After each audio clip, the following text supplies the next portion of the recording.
I want to sleep with you tonight." After many cold years, the husband turned into a passionate lover. "Hi, my beautiful family. Welcome back to Mr. Peter Stories. A beautiful prayer for you all from Heavenly God. Heavenly Father, bless this beautiful family gathered to hear Mr. Peter's stories. Grant them good health, peace, and joy in their hearts. Forgive their sins and shortcomings, washing them clean with your divine mercy. Guide Mr. Peter as he shares stories that bring wisdom and happiness. Watch over each family member, keeping them safe in your loving embrace. Thank you for bringing us together in this special community. Amen. My sweet family members, when you write present, I feel I am a teacher of school, and you are my beautiful students. Are you present today? And when I call Binta for something, she also says, "Present, sir," with a beautiful smile. My family, a great news for you. I will start a new channel because many people started clone channels with my names, and most of you think they are Mr. Peter. I have just one channel, and I will start a new one. Please suggest me names. Let's start the story. The clinking of silverware against fine china echoed through the cavernous dining room of the Prince estate. Greer Lake Prince sat at one end of the 14-foot mahogany table, her husband Marius at the opposite end, a physical manifestation of the gulf between them. 5 years of marriage, and still they dined with the formality of strangers. Greer cut into her perfectly seared salmon, the knife slicing through with surgical precision. She'd learned to take small, silent bites, to exist without disrupting the air around her. To be invisible was her art form now. "I'll be in Tokyo next week," Marius announced without looking up from his phone, his deep voice bouncing off the vaulted ceiling. "The Nakamura deal requires my personal attention." "Of course," Greer replied, her voice barely above a whisper. "Will you need me to attend the Foundation Gala on Thursday in your absence?" Marius finally looked up, his steel-grey eyes passing over her as if scanning a piece of furniture. At 38, he was at the height of his power as CEO of Prince Global Investments. The hard angles of his jaw and cheekbones caught the light from the crystal chandelier above them, highlighting a face that graced business magazines but rarely turned toward his wife with any warmth. "No," he said flatly.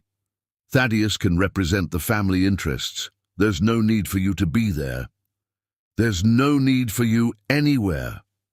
The unspoken message hung between them. Greer nodded, swallowing the familiar sting of dismissal. At 32, she had spent 5 years perfecting the art of not reacting, of accepting her place in this bargain they called marriage. "As you wish," she murmured. Vasquez, their house manager, entered silently to clear their plates.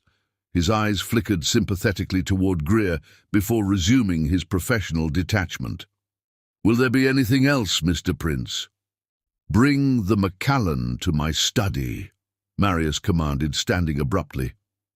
He adjusted his custom-tailored shirt cuffs, a nervous habit that betrayed the only crack in his otherwise impenetrable facade. "I have calls until midnight." He left without another word to Greer, his footsteps fading down the marble hallway of their Westchester County mansion. The 30,000-square-foot home had never felt warm, not even in the height of summer.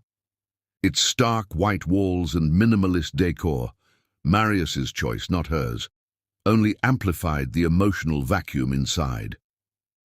When Vasquez returned, Greer was still sitting motionless, staring at the space her husband had occupied. "Mrs. Prince," he said gently, "would you like your tea in the solarium tonight?" Greer's lips curved into what passed for a smile these days. "Thank you, Vasquez, but I think I'll retire early." The older man hesitated. "If I may, Mrs. Prince, it's a beautiful evening. Perhaps some fresh air would be pleasant before bed?"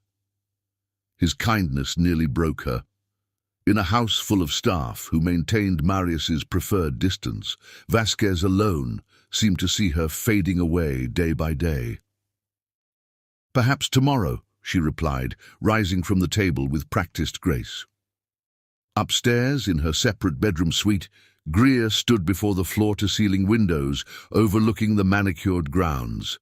The moon cast silver light across the reflecting pool, creating an otherworldly scene that matched her sense of displacement. She let her gaze drift to the framed photograph on her nightstand, the only personal touch in the sterile room. In it, her parents beamed proudly on their front porch in South Side Chicago, their arms around a younger Greer in a graduation cap and gown. They'd been gone for 6 years now, killed in the same plane crash that had left her orphaned and nearly destitute at 26. The path from that devastated girl to Marius Prince's unwanted wife had been short and brutal. Her parents' medical debts and the discovery that their insurance policy had lapsed had left her with nothing but crushing responsibility. When Octavia Prince, Marius's formidable mother, had proposed the arrangement, Greer had been too broken to refuse.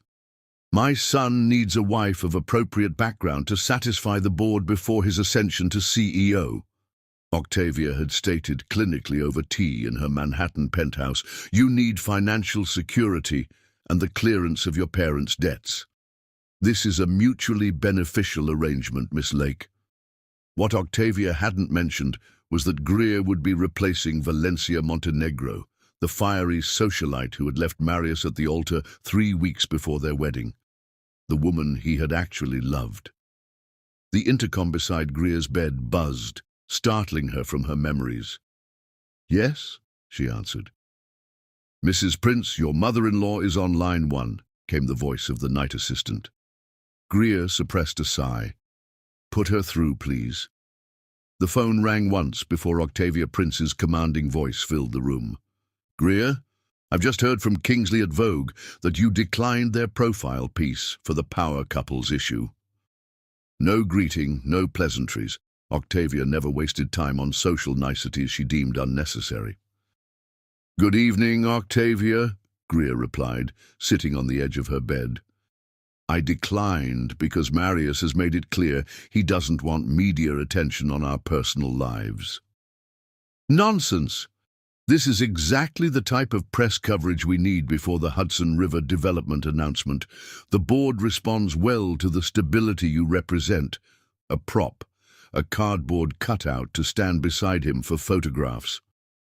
"I'll speak to Marius about it," Greer conceded, knowing she would do no such thing. "See that you do," Octavia said sharply. "And Greer? The Beaumont charity auction is next month. I've taken the liberty of having Emmeline select appropriate gowns for you to consider. She'll bring them by tomorrow." "That's not necessary." "It is entirely necessary. Your appearance reflects on the Prince name. We can't have a repeat of the Symphony Gala. That dress was entirely too modest. People were whispering." Too modest. Not too revealing. Too modest. Even her attempts to fade into the background were failures in Octavia's eyes. "I understand," Greer said tonelessly. "Good. Marius mentioned Tokyo next week. You'll use the time to prepare for the legislators' dinner. Senator Whitmore will be there, and his support on the zoning commission is crucial." The conversation ended as abruptly as it had begun, leaving Greer clutching the phone in a white-knuckled grip. This was her life, being deployed like a strategic asset without agency or voice. She moved to her bathroom, the Italian marble cold beneath her bare feet. The woman who stared back from the mirror was a stranger, a pale, too-thin ghost with dull eyes and shoulder-length hair, styled in the conservative cut Octavia had suggested was appropriate for a prince wife. For the first time in years, Greer really looked at herself. There was nothing left of the vibrant girl from the South Side who had earned a full scholarship to Northwestern, who had danced until dawn at underground clubs, whose laugh had turned heads and whose dreams had seemed limitless. "This is what happens when you let yourself disappear," she thought, pressing her palm against the cool glass. You become exactly what they want, nothing at all. The tears that threatened to fall remained unshed. Greer Lake Prince did not cry, not anymore. She had learned that lesson during the first year of her marriage, when Marius had walked in on her sobbing in their shared sitting room. "I did not sign up for emotional displays," he had said coldly. "If you find our arrangement unsatisfactory, perhaps we should reconsider the terms." The threat had been clear. Without this marriage, she would lose everything: the financial security, her parents' debts settled, the charitable foundation she had established in their memory. So she had swallowed her tears and promised there would be no more displays. Greer turned away from her reflection and mechanically prepared for bed, applying expensive creams and serums that were delivered monthly without her requesting them. Another aspect of her life controlled by the Prince machine. As she slipped between the silken sheets, her phone buzzed with a text. Reaching for it, she was surprised to see the name of Zora Washington, her childhood friend and the only connection to her past that she had maintained despite Octavia's disapproval. "Hey, stranger. Been thinking about you. Drinks tomorrow? Got some news you need to hear in person. The usual spot, 7 p.m. Greer hesitated. Marius would be in meetings all evening, and Octavia's spies, because she was certain the older woman had them, wouldn't follow her to the small jazz club in Harlem where she occasionally met Zora. "I'll be there," she typed back, feeling a flicker of something long dormant, anticipation perhaps, or rebellion. She set the phone down and closed her eyes, listening to the silence of her beautiful prison. 5 years. 5 cold years of being nothing but a contract, an obligation, a box checked on Marius Prince's path to empire. Tomorrow, she decided as sleep began to claim her, she would wear the red dress hidden at the back of her closet, the one Octavia didn't know about, the one that reminded her of who she had been before, and maybe, just maybe, it was time to remember what it felt like to be seen. Across the mansion, in his study, Marius Prince swirled the amber liquid in his crystal tumbler and stared unseeing at the quarterly reports on his desk. Valencia's face flashed in his mind, her cinnamon eyes alight with passion as she told him she couldn't go through with their wedding. "You don't love me, Marius," she had said. "You love the idea of me, the challenge, but you don't see me. Not really." He had replaced her within a month, a business transaction executed with the same precision as his corporate acquisitions. Greer Lake had been the perfect candidate, educated, beautiful in a subdued way, desperate enough to accept his terms without complaint. For 5 years he had kept his end of the bargain: financial security, social position, the veneer of a marriage. But never his heart, never his attention.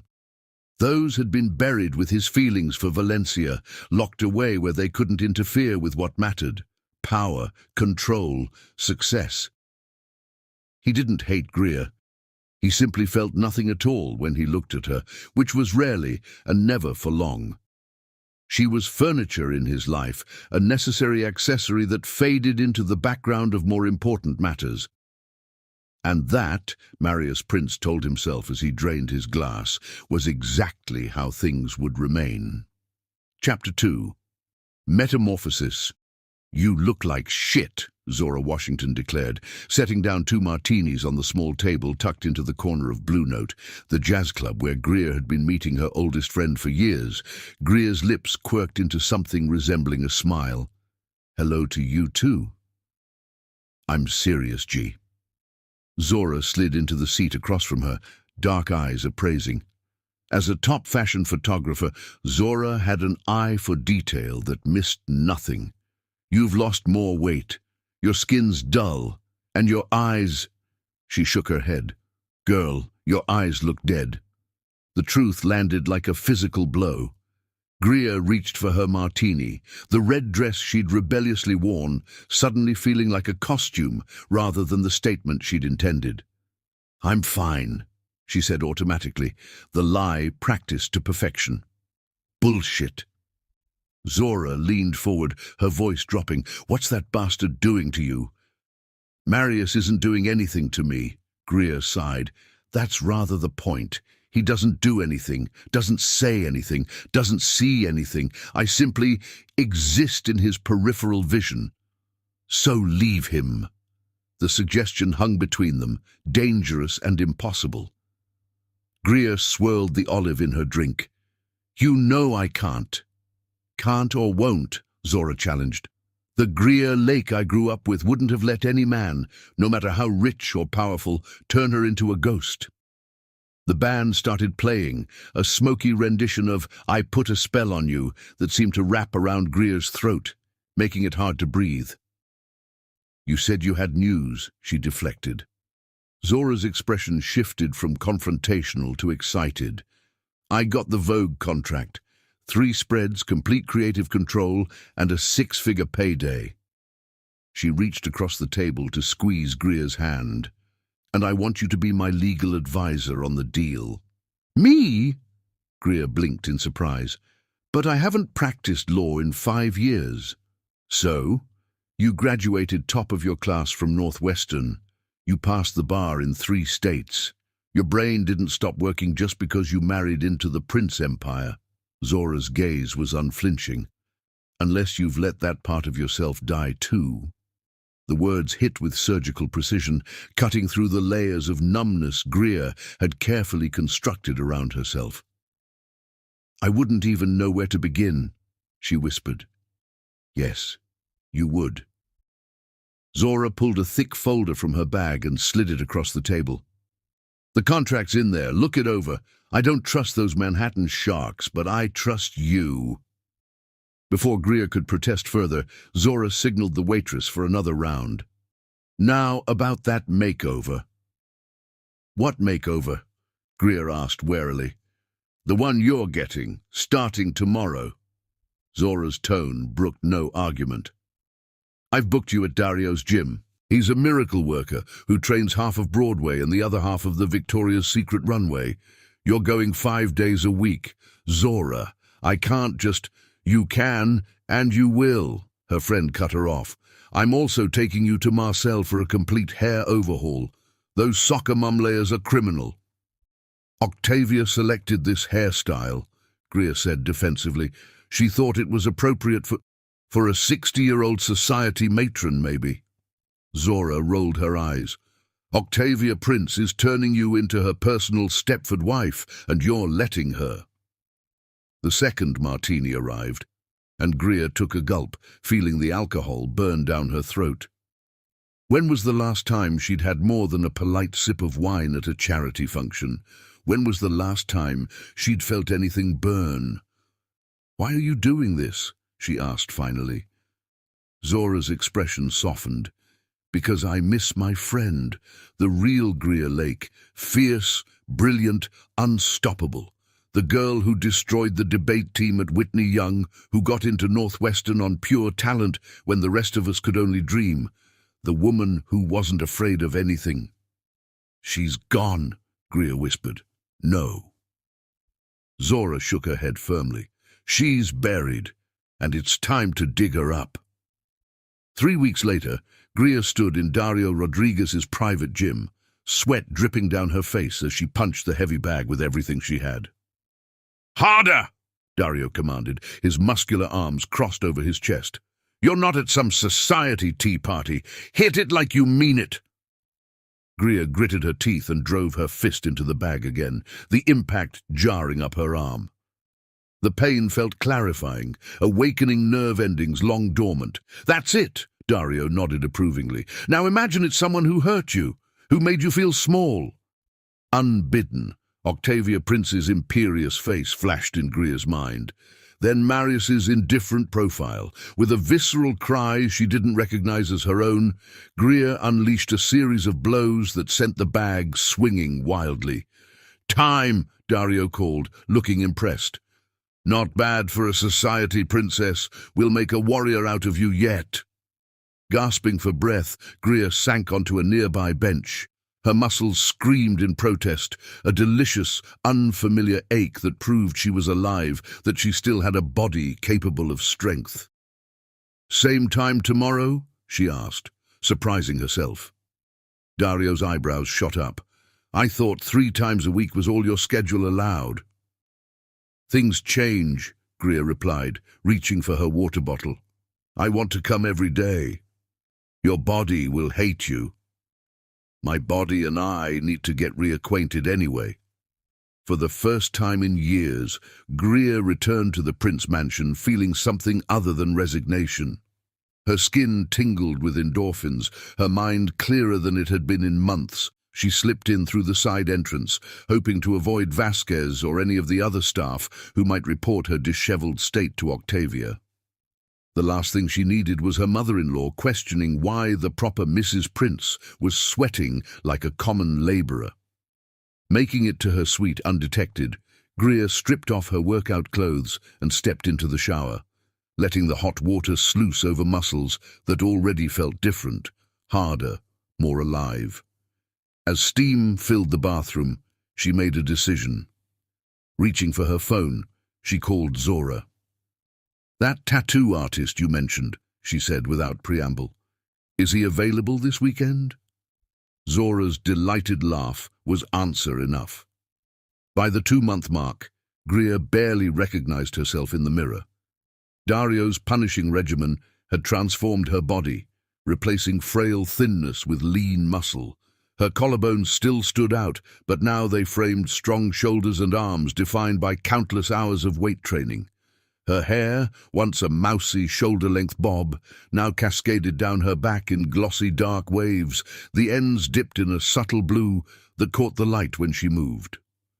It was a small rebellion, easily hidden in a chignon for formal events, but it made her smile every time she glimpsed it. And then there were the tattoos. The first one had been modest, a small phoenix on her inner wrist, easily covered by the expensive watches Marius had given her as impersonal birthday gifts over the years. But as her confidence grew, so did her boldness.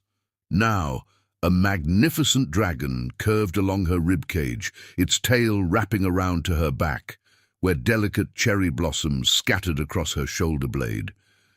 They told a story only she understood, of destruction and rebirth, of strength forged in fire. She had expected to feel guilty, to worry about discovery. Instead, each change, each deliberate reclaiming of her body felt like coming home to herself. Her wardrobe evolved too.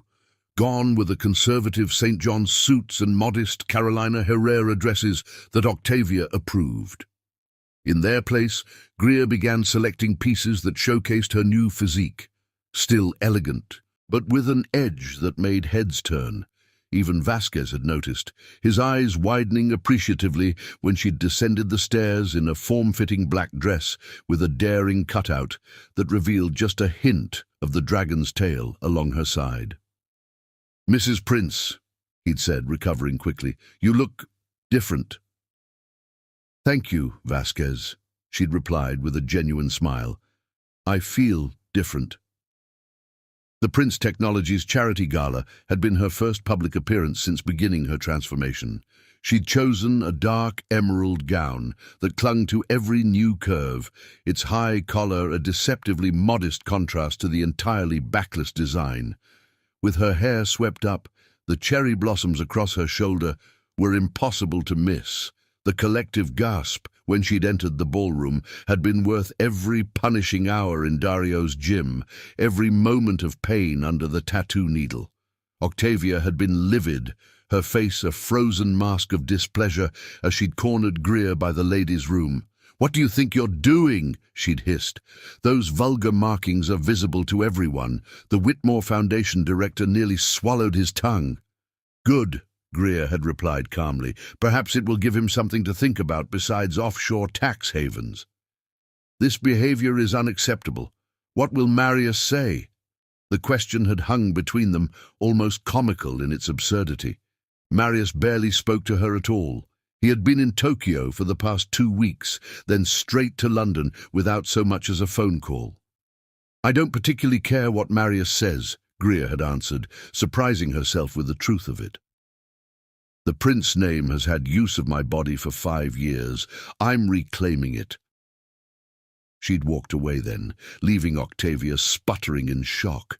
The surge of power she'd felt had been intoxicating, as had the admiring glances from men who would never have looked twice at the invisible woman she'd been before.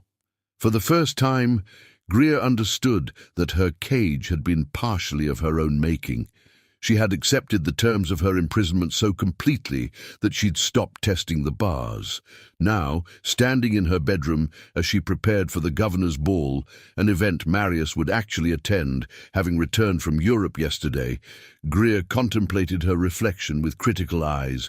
The woman who gazed back was a revelation, confident, strong, her eyes no longer dull but alive with purpose. She had rewritten herself physically.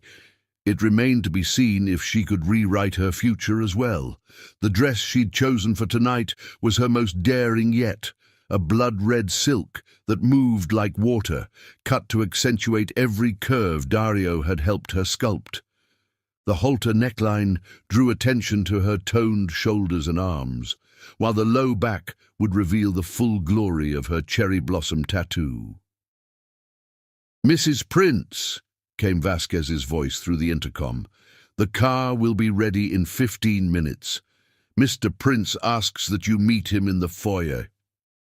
Asks, not demands. Interesting. "Thank you, Vasquez. I'll be down shortly." Greer applied a final coat of red lipstick, the same shade as her dress. War paint, Zora had called it. Tonight would be the first time she and Marius had been in the same room for more than 5 minutes in over 2 months. The first time he would see the new Greer Lake Prince. She slipped into her Louboutins, enjoying the extra height they gave her. Taking a deep breath, she headed for the door, her heart racing with an emotion she hadn't felt in years. Anticipation. Marius Prince prided himself on his control. Control of his business empire, control of his emotions, control of his reactions. It was a quality that had served him well in the ruthless world of high finance and corporate takeovers. But when his wife of 5 years descended the grand staircase of their home, control became a distant memory. He didn't recognize her at first. This couldn't be Greer, this warrior goddess in red silk, moving with the confidence of a woman who knew her own power. His Greer was quiet, faded, a presence easily overlooked. This woman commanded attention.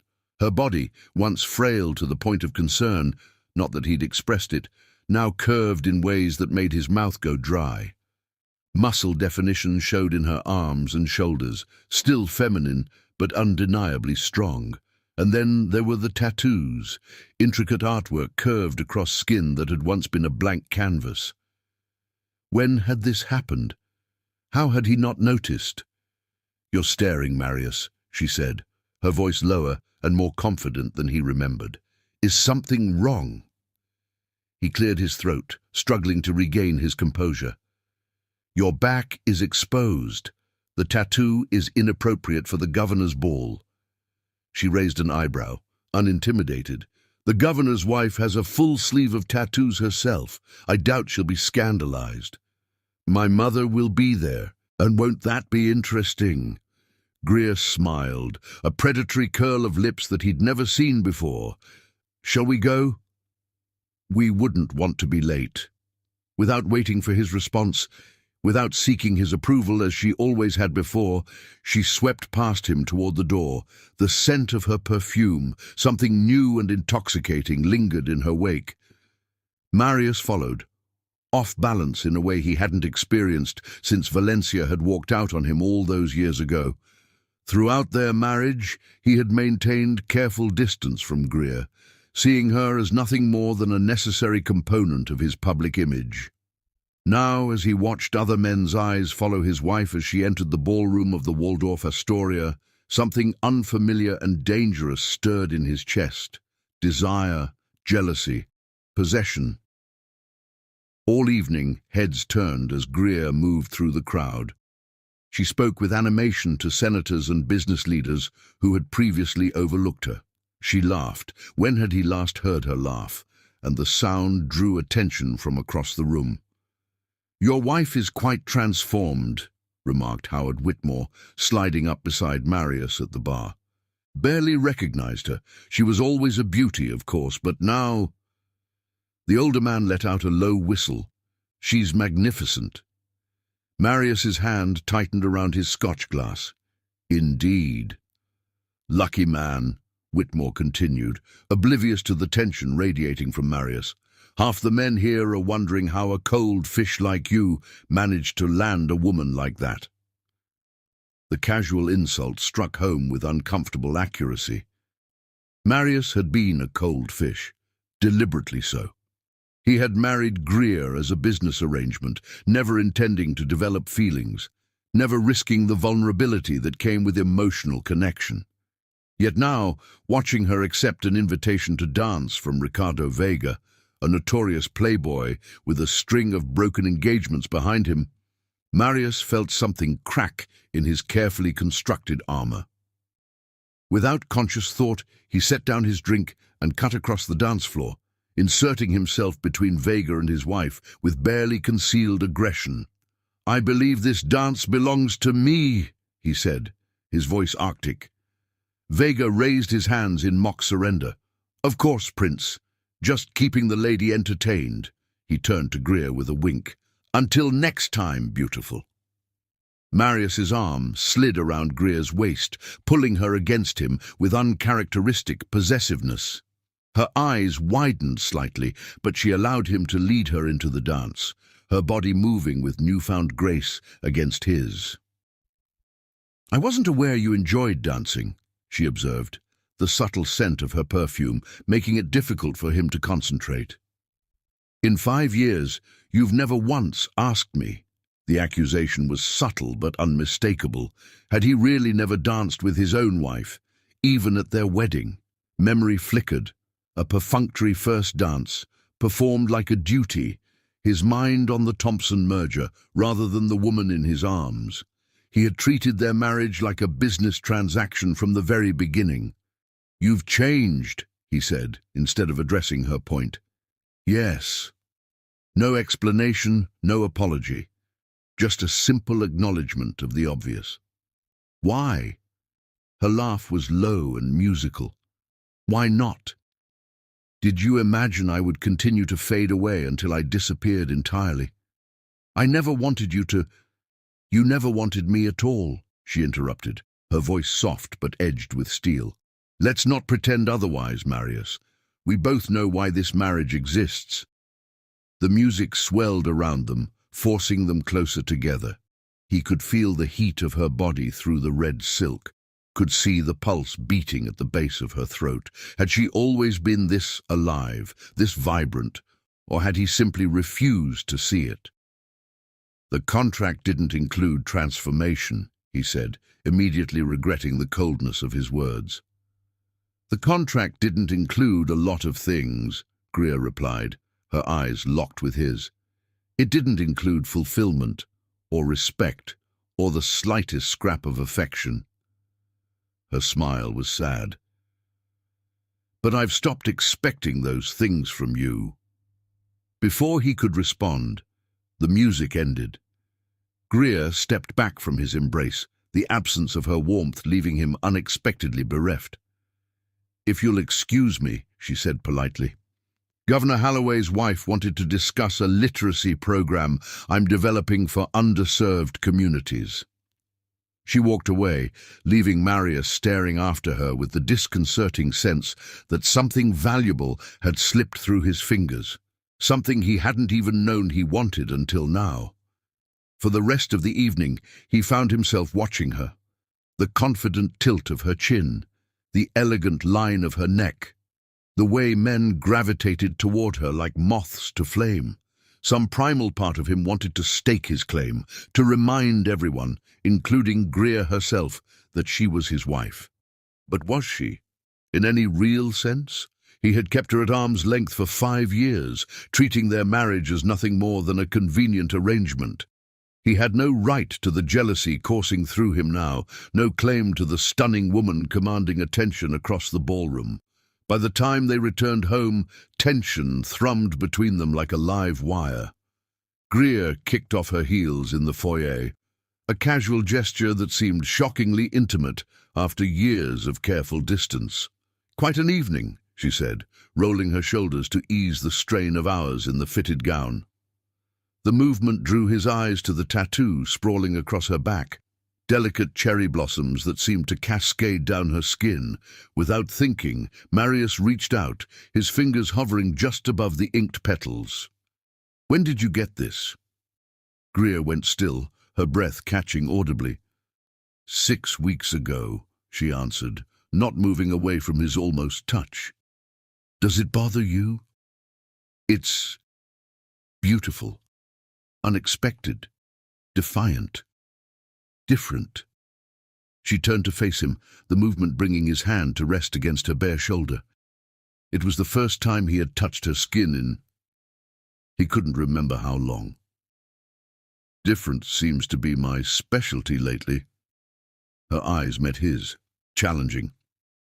"Though you'd have to be paying attention to notice." The accusation lingered between them, undeniable in its truth.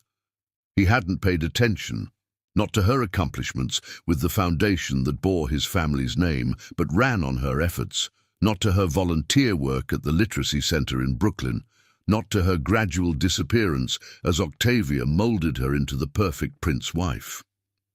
"I'm noticing now," he said quietly.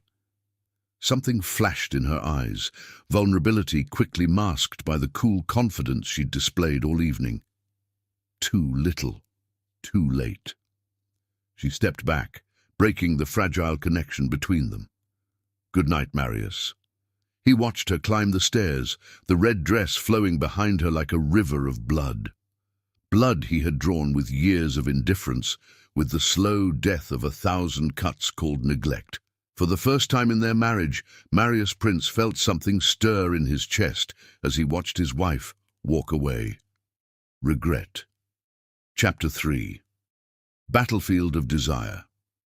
3 months had passed since Greer's transformation began, and the Prince Mansion had become a battlefield of tension and unspoken desire. Marius found himself coming home earlier, abandoning late meetings that once seemed so crucial. He would invent reasons to be in rooms where Greer might appear, pretending to review documents in the sunroom when he knew she took her morning coffee there, lingering in the library during the evening hours she preferred to read. Yet whenever they occupied the same space, conversation eluded them. 5 years of practiced distance had created a chasm neither knew how to bridge. Greer noticed his new habits, but refused to make it easy for him. If he entered a room, she would acknowledge him with cool politeness before continuing whatever she was doing. If he attempted small talk, she responded with minimal engagement. His sudden interest felt too little, too late. Tonight, Greer stood in the kitchen at midnight, her workout clothes clinging to her sweat-dampened body. Dario had pushed her particularly hard, and every muscle hummed with pleasant exhaustion. She reached for a bottle of water, unaware of Marius watching from the doorway. "You're up late," he said, startling her. Greer turned, one hand pressed to her chest. "I didn't hear you." Marius's eyes traced the defined lines of her arms, the curve of her waist, where her cropped top revealed a strip of toned stomach. "Where were you?" The question bordered on possessive. In 5 years, he'd never once asked about her whereabouts. "The gym," she replied, taking a deliberate sip of water. "At midnight? Dario keeps it open late for clients who prefer privacy." "Dario," Marius repeated, the name tasting bitter on his tongue. "Your trainer?" Greer raised an eyebrow. "Yes, Marius, my trainer, the person responsible for this." She gestured to her transformed body with unmistakable pride. He moved closer, drawn by some force he couldn't name. "And what else is he responsible for?" The implication hung between them, shocking them both. In 5 years of marriage, jealousy had never entered their equation, not because of trust, but because of indifference. That's none of your business, Greer said quietly. You're my wife. A humorless laugh escaped her. Am I? Strange time to remember that particular detail. Marius stepped closer, close enough that she had to tilt her head to maintain eye contact. I've always known you were my wife. Knowing and caring are different things, she countered, refusing to back away despite his proximity. You've never cared before. And if I care now? The question hung between them, weighted with possibilities neither had considered in years. Greer's breath caught, but she kept her expression neutral. Then you're 5 years too late. She attempted to move past him, but Marius caught her wrist, his fingers brushing against the small phoenix tattoo hidden there. When did you get this? He asked, his voice rougher than intended. 2 months ago, she answered, not pulling away despite the urge to do so. You never noticed. His thumb traced the delicate lines of the phoenix, the intimacy of the gesture sending shivers up her arm. I'm noticing now. That seems to be your new catchphrase. Greer gently extracted her wrist from his grasp. Good night, Marius. As she walked away, Marius called after her. The Villand reception is tomorrow night. She paused at the doorway. I'm aware. Will you be my date? The formal question, asked with uncharacteristic uncertainty, hung in the air between them. In 5 years, they had attended countless events together, but always as obligatory companions, never as willing partners. I'll be there, Greer answered without turning.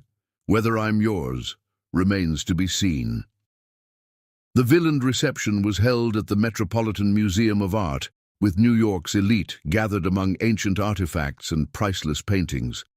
For once, Marius arrived early, standing at the entrance with uncharacteristic impatience as he waited for his wife.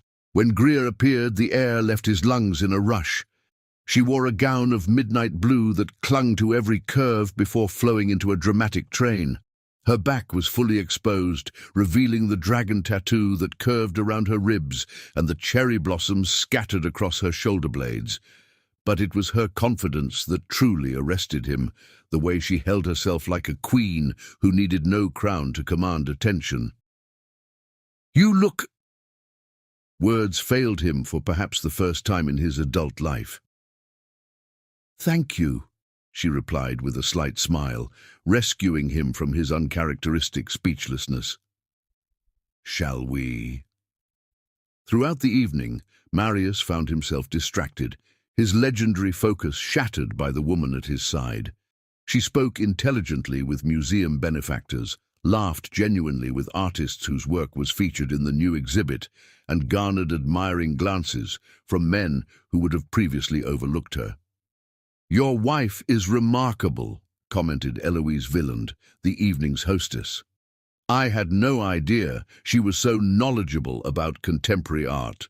Marius managed a nod, watching as Greer engaged in animated conversation with a renowned sculptor.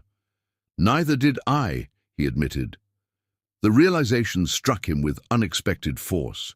There was so much about his own wife he didn't know. Interests, passions, talents that had remained hidden beneath the quiet compliance he had demanded of their arrangement. Later, as they danced, Marius found himself holding her closer than propriety required, one hand splayed against the bare skin of her back. Everyone is watching us, Greer murmured, her breath warm against his ear. Let them watch, he replied, surprising himself with the possessiveness in his tone. She pulled back slightly to study his face. What game are you playing, Marius? No game. His fingers traced the edge of a tattooed cherry blossom on her shoulder. I simply want to dance with my wife. You've never wanted that before. Her directness was new, another transformation he was still adjusting to. The Greer of 6 months ago would have accepted his attention without question, grateful for any scrap of recognition. Things change. He echoed her words from their previous encounter, her lips curved in a smile that didn't reach her eyes. Do they? Or do you simply want what others now desire? The accusation hit with uncomfortable accuracy. Marius's jaw tightened, but he couldn't deny the truth in her question. It had taken the admiring glances of other men to make him truly see the woman he had married. "Perhaps I was blind before," he conceded, surprising them both with the admission. Greer's expression softened momentarily before the shield went back up. "Convenient timing for your vision to clear." The song ended, and she stepped out of his embrace with practiced grace. "I need some air." Without waiting for his response, she made her way toward one of the balconies overlooking Central Park. Marius watched her go, desire and confusion warring within him. He had married Greer as a business arrangement, never intending to develop feelings, never risking the vulnerability that came with emotional connection. Now, watching other men's eyes follow her retreating figure, he felt something primal and possessive stir in his chest.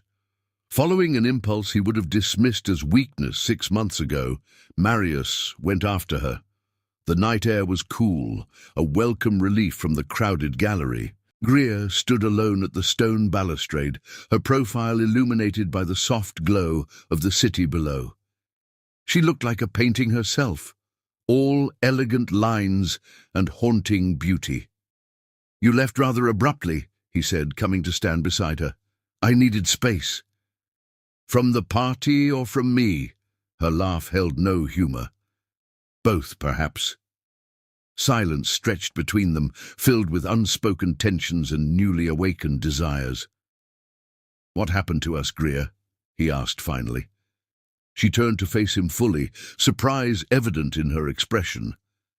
"Nothing happened to us, Marius. Nothing was ever allowed to happen. You married me because you needed a wife to complete your corporate image. I married you because I was desperate and grieving." Her voice remained steady despite the brutal honesty of her words. "We've been strangers sharing a house for 5 years. And now?" She shook her head slightly. "Now I'm no longer content to be invisible. I'm reclaiming the woman I was before life, and your family ground her down to nothing." The raw truth of her statement struck him with unexpected force. He had taken this vibrant, intelligent woman, and through neglect and indifference, nearly extinguished her light. "And is there room in this reclamation for me?" he asked, the question emerging unbidden. Greer studied him, wariness evident in her gaze. "Why would you want there to be? You've never wanted me before." "I want you now." The admission escaped before he could censor it, hanging in the air between them. Her eyes widened fractionally before narrowing with suspicion. "You want what you suddenly fear losing. It's not the same thing." "Perhaps," he acknowledged, taking a step toward her. "But does the reason matter if the result is the same?" "It matters to me," she replied, standing her ground despite his proximity. "I won't be a prize you suddenly value because others have noticed its worth." Marius reached out, his fingers grazing the curve of her cheek in a touch so gentle it seemed at odds with the hard man he had always presented himself to be. "What if I told you I'm seeing you, truly seeing you for the first time?" he asked, voice uncharacteristically uncertain. "I'd say you have terrible timing," Greer answered, but she didn't pull away from his touch. "And that seeing isn't the same as knowing." His hand dropped to his side. "Then let me know you, Greer. The real you." "Why?" The question was simple but loaded with 5 years of neglect and indifference. "Why now, Marius?" He had no answer that wouldn't expose vulnerabilities he had spent a lifetime guarding. Instead, he closed the distance between them, his hands framing her face with unexpected tenderness. "May I?" he asked, gaze dropping to her lips. For a heartbeat she seemed to soften, to lean imperceptibly toward him. Then, with visible effort, she pulled back. "No," she said firmly. "You don't get to rewrite 5 years of indifference with one kiss, Marius." She stepped around him, her composure remarkable despite the charged moment they had just shared. "I'll be taking a separate car home," she informed him, all business once more. "Don't wait up." As she walked away, Marius felt something unfamiliar crack open in his chest, the first fissure in the ice that had encased his heart for years. The battle for Greer's heart had begun, and for the first time in his life, Marius Prince wasn't certain of victory. Chapter 4. Desperate Measures. 2 weeks had passed since the villain reception, 2 weeks of escalating tension within the Prince mansion. Marius found himself in unfamiliar territory, pursuing a woman who showed no interest in being caught. For the first time in his life, his considerable resources and power seemed inadequate to the task at hand. He sent flowers, arrangements so lavish they required 2 delivery men to carry them. Greer thanked him politely and donated them to the children's hospital the next day. He had his assistant clear his schedule for a weekend, suggesting they fly to Paris on a whim. Greer declined, citing prior commitments with her literacy program in Brooklyn. He even resorted to leaving a blue Tiffany box containing a diamond necklace worth more than most people's homes on her pillow. The box reappeared on his desk the following morning, unopened, with a note, "I don't need more jewelry I'll never wear." Marius Prince wasn't accustomed to failure. In business, he identified what he wanted and acquired it, regardless of obstacles. But Greer remained elusive, physically present yet emotionally unreachable. Tonight, he waited in the dimly lit kitchen, knowing she would return late from her gym session with Dario. The knowledge that she spent hours with the muscular trainer still twisted something unpleasant in his gut, a feeling he refused to identify as jealousy. When she entered, flushed and glowing from exertion, he straightened from his casual lean against the counter. "You're up late," Greer observed, echoing his words from weeks before. "I wanted to see you," he replied simply. She reached past him for a bottle of water, her body close enough that he could feel the heat radiating from her skin. "Here I am. Have dinner with me tomorrow. I have plans. Cancel them." The words emerged sharper than intended, an order rather than a request. Greer's eyebrow arched. "No!" The simple refusal stunned him. Throughout their marriage, she had accommodated his schedule without question, rearranging her life to fit into the corners he left for her. "What plans?" he demanded, immediately regretting his tone. "Not that it's your concern, but I'm launching a new literacy initiative with Zora. We're hosting a fundraising dinner at Le Bernardin. I could donate whatever amount you need," he offered. "Free you up to spend the evening with me instead." Her laugh was genuine, but lacked warmth. "Throwing money at me won't work, Marius. My foundation isn't for sale, and neither am I." "That's not what I meant." "Isn't it?" She studied him, her expression unreadable. "You've spent your life believing everything has a price, that enough money or power can obtain whatever you desire." "Not everything," he admitted quietly. Something in his tone made her pause, her defensive posture softening slightly. "Why this sudden interest, Marius?" What changed? The question demanded a vulnerability he wasn't prepared to offer. Instead, he countered with another question. "Why did you stay? 5 years of a marriage in name only. Why didn't you leave?" Greer's expression shuttered. "You know why. The foundation for my parents' memory, the debts, the legal battle would have destroyed what little I had left." "And now," he persisted, "you've established yourself. The foundation is successful. You could leave." She looked at him directly, her gaze unwavering. "Maybe I'm considering it." The possibility hit him with unexpected force. Throughout their cold marriage, divorce had never been discussed. The arrangement benefited them both too much to disrupt it. But now, with Greer's transformation and newfound independence, the equation had changed. "I don't want you to go," he said, the admission costing him more than she could know. "What you want stopped being my priority a long time ago." She moved toward the door, clearly ending the conversation. "Good night, Marius."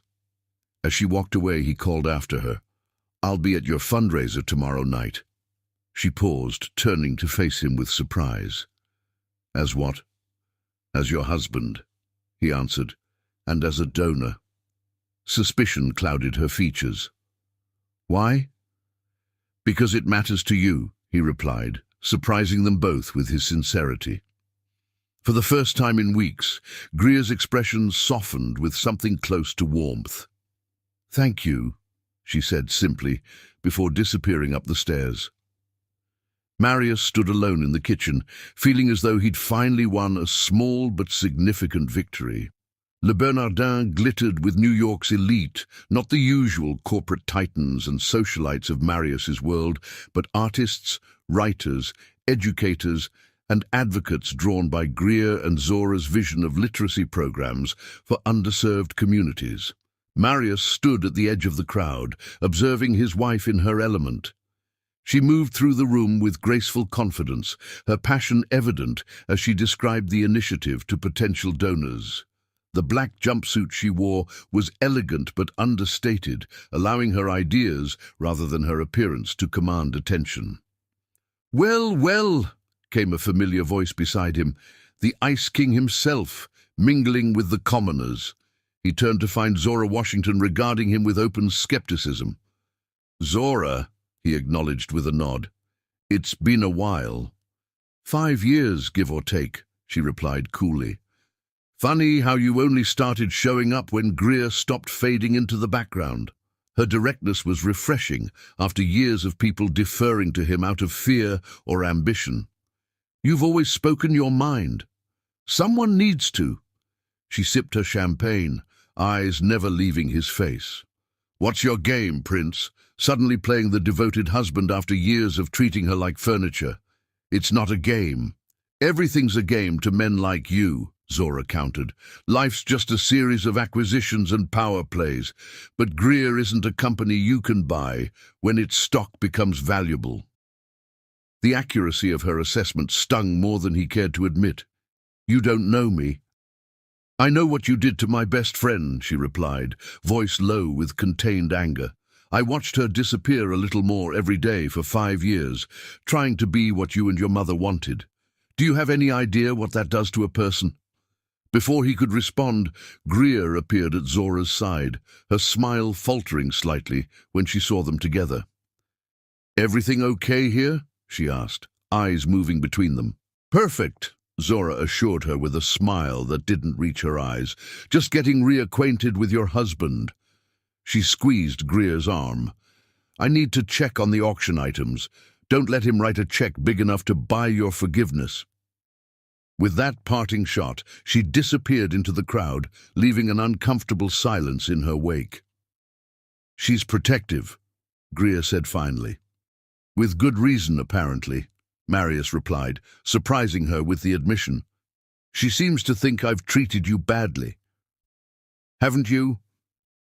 The simple question, asked without accusation, struck him with unexpected force. Had he treated her badly? By his estimation, he had fulfilled the terms of their arrangement: financial security, social position, freedom to pursue her foundation work. But he had never considered what she might need beyond those terms, had never considered her emotional needs at all. "Yes," he admitted finally, "though not intentionally." "Does that make it better or worse?" she asked, genuine curiosity in her tone. Before he could answer, they were interrupted by the evening's MC announcing dinner. Greer was whisked away to the head table, leaving Marius to contemplate her question throughout the meal. The fundraiser was impressively organized, raising over $2 million for the literacy initiative. Marius contributed a substantial sum, but took care to do so without fanfare, sensing that a public display would only reinforce Zora's accusation of trying to buy forgiveness. Later, as the evening wound down, he found Greer on the restaurant's terrace, taking a moment of quiet after the successful event. "Congratulations," he said, coming to stand beside her. "The foundation's work is extraordinary." She glanced at him, surprised by the genuine praise. "Thank you. It's the most meaningful thing I've done." "I know." At her questioning look, he elaborated, "I've been following the Foundation's progress. The literacy rates in the pilot schools have improved remarkably. You've been paying attention?" Genuine surprise colored her voice. "Recently, yes," he admitted. "I should have been all along." Silence settled between them, not entirely uncomfortable for once. "Your question earlier," he said finally, "about whether unintentional harm is better or worse." He paused, gathering thoughts he rarely articulated. "I think it's worse. To hurt someone without even being aware of it, that speaks to a fundamental failure of perception, of empathy." Greer turned to him, truly seeing him perhaps for the first time in years. "That's surprisingly insightful." "Don't sound so shocked," he replied with a hint of self-deprecating humor. "Even ice kings have moments of clarity." A genuine smile curved her lips, a small victory that felt more significant than any business deal he'd ever closed. "Zora's description. Accurate, wouldn't you say? Until recently." Her expression turned thoughtful. "What changed, Marius? Really?" He considered deflecting again, but something told him only absolute honesty would reach her now. "You did," he said simply. "Or rather, my perception of you did. I saw you at that gala, truly saw you for perhaps the first time, and realized I'd been living with a stranger, a remarkable woman I'd completely failed to know." "So it was the physical transformation that caught your attention," she concluded, disappointment evident in her tone. "At first," he acknowledged, unwilling to lie, "I'm not proud of that, but it's become more. I find myself wanting to know the woman behind the changes, the mind that created this foundation, the heart that still cares enough to try despite years of indifference." Greer studied him, wariness battling with something softer in her expression. "And if I don't want to be known by you, if it's too late?" The possibility sliced through him with unexpected pain. "Then I'll have to accept that," he said quietly. "But I hope you'll give me the chance to try." Before she could respond, her phone buzzed with a message. Glancing at it, she sighed. "I need to handle something with the cleanup crew. Wait here." He nodded, watching her walk back inside with a mixture of hope and trepidation. For the first time in his adult life, Marius Prince wasn't in control of a situation's outcome, and the feeling was both terrifying and oddly exhilarating. When Greer returned 20 minutes later, fatigue was evident in the set of her shoulders, though her composure remained intact. "Ready to go home?" he asked. She nodded, following him to where his driver waited with the car. The ride back to Westchester passed in comfortable silence, Greer's eyes drifting closed as the events of the day caught up with her. Arriving home, Marius gently touched her shoulder. "We're here." Greer blinked awake, momentarily disoriented.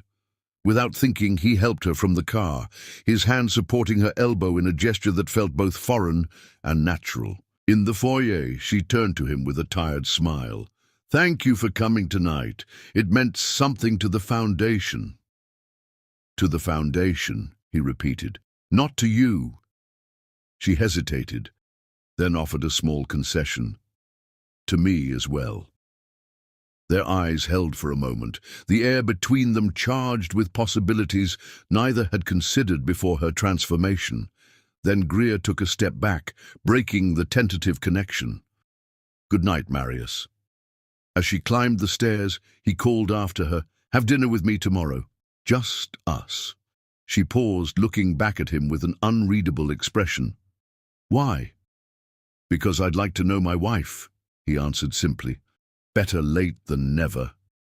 A ghost of a smile touched her lips. "We'll see." It wasn't a yes, but it wasn't a no either. Marius counted it as progress. For the first time in their marriage, Marius found himself planning a date with his own wife.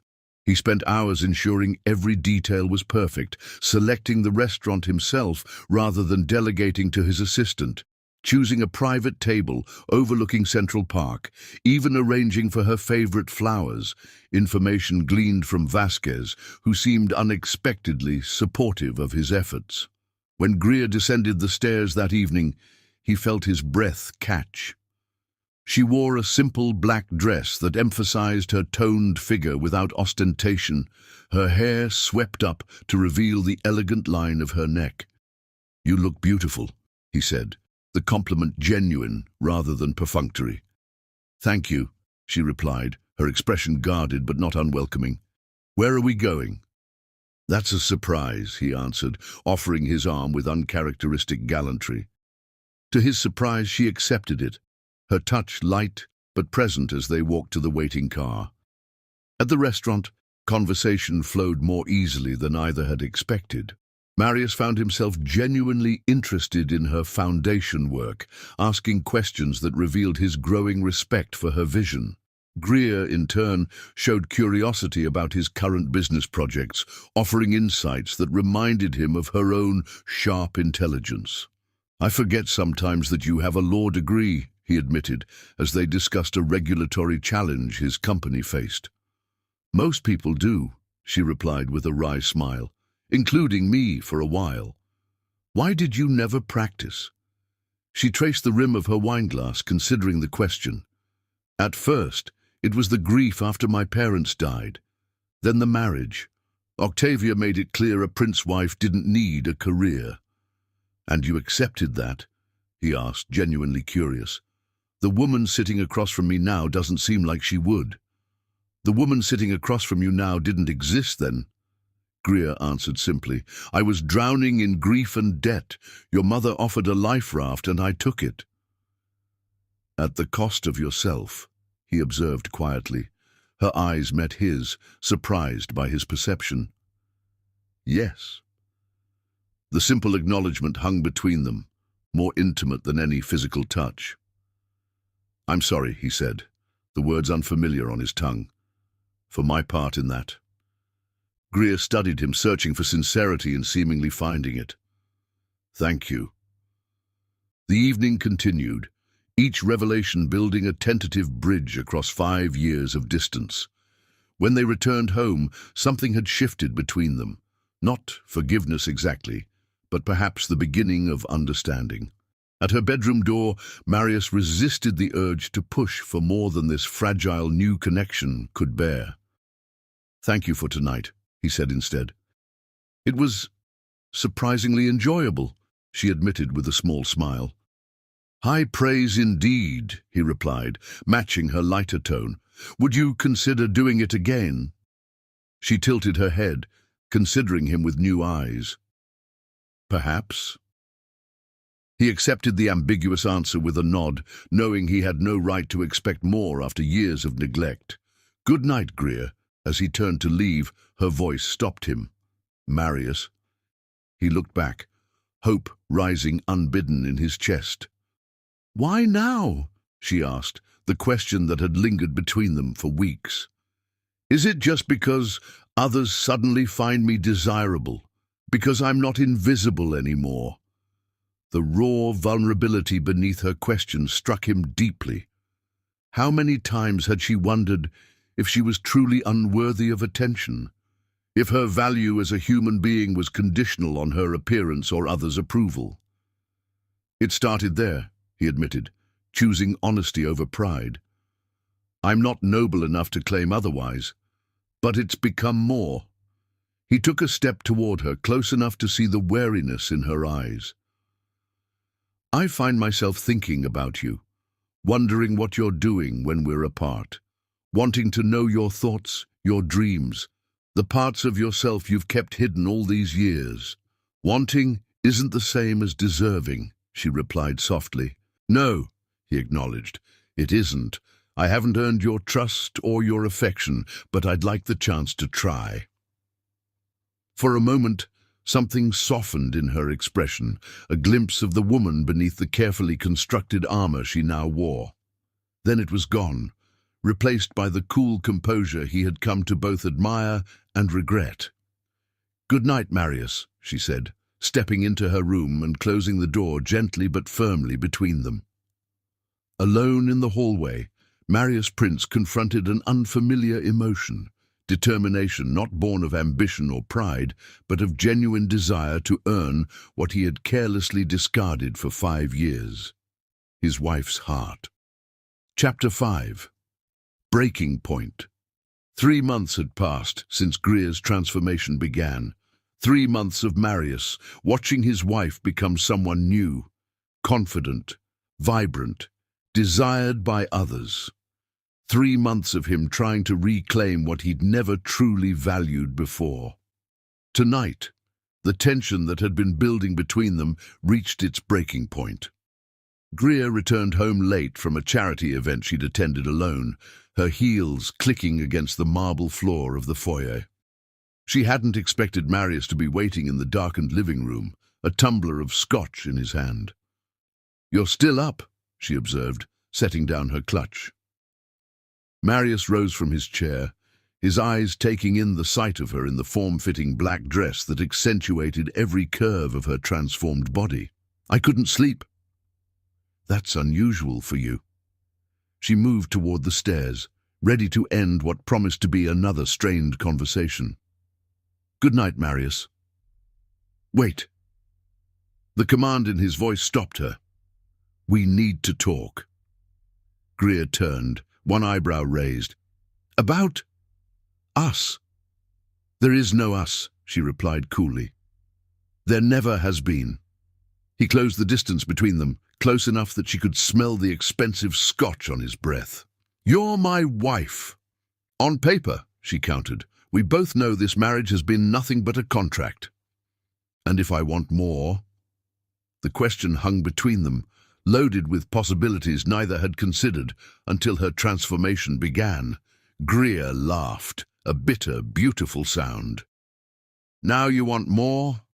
After 5 years of nothing?" Something in her tone, the raw hurt beneath the defiance, made Marius wince. "I know I don't deserve a second chance." "You never even took a first chance," she corrected him. "You've looked through me for 5 years, Marius. I was convenient, invisible, undemanding, exactly what you and your mother wanted." He ran a hand through his hair, a rare gesture of frustration from a man who prided himself on control. "And now?" "Now, I'm none of those things," she said simply. "And suddenly you're interested." "It's more than interest." His voice dropped, roughened with an emotion she'd never heard from him before. "I can't stop thinking about you." "You mean you can't stop thinking about this?" She gestured to her body. The curves that hadn't existed 6 months ago, the confidence that made men turn their heads when she entered a room. "You want what others want now. It's not the same as wanting me." Marius stepped closer, backing her against the wall beside the staircase. "You think I don't know that? You think I don't hate myself for only seeing you now?" His hands braced against the wall on either side of her, caging her between his body and the polished marble. "But I am seeing you, Greer. Finally." Her heart raced, betraying her outward composure. For 5 years she had yearned for him to look at her like this, with desire, with need. Now that he was, she didn't trust it, couldn't trust it. "Move," she said, her voice steadier than she felt. "No." He leaned closer, his breath warm against her neck. "Not until you hear me out." "I've heard everything you have to say." She placed her hands against his chest, intending to push him away, but the solid warmth of him beneath her palms sent an unexpected jolt through her body. "There's nothing left to discuss."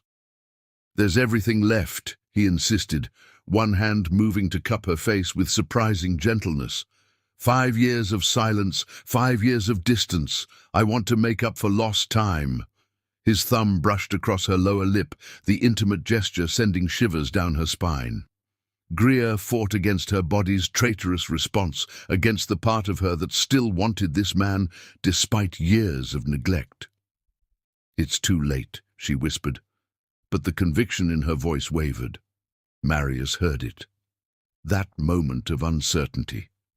His eyes darkened as he leaned in, his lips hovering just above hers. Is it? For a heartbeat she wavered, drawn by the magnetic pull of him, by the promise of everything she had once dreamed their marriage could be. Then reality reasserted itself. 5 years of loneliness, of being overlooked in her own home, of crying herself to sleep while he worked late into the night without a thought for her. With renewed determination, she pushed against his chest. Yes, it's too late. She ducked under his arm, heading for the stairs with quickened steps. Marius followed, unwilling to let her go so easily. "Greer!" he called after her, his voice echoing in the grand stairwell. "We're not finished." "Yes, we are," she replied without turning.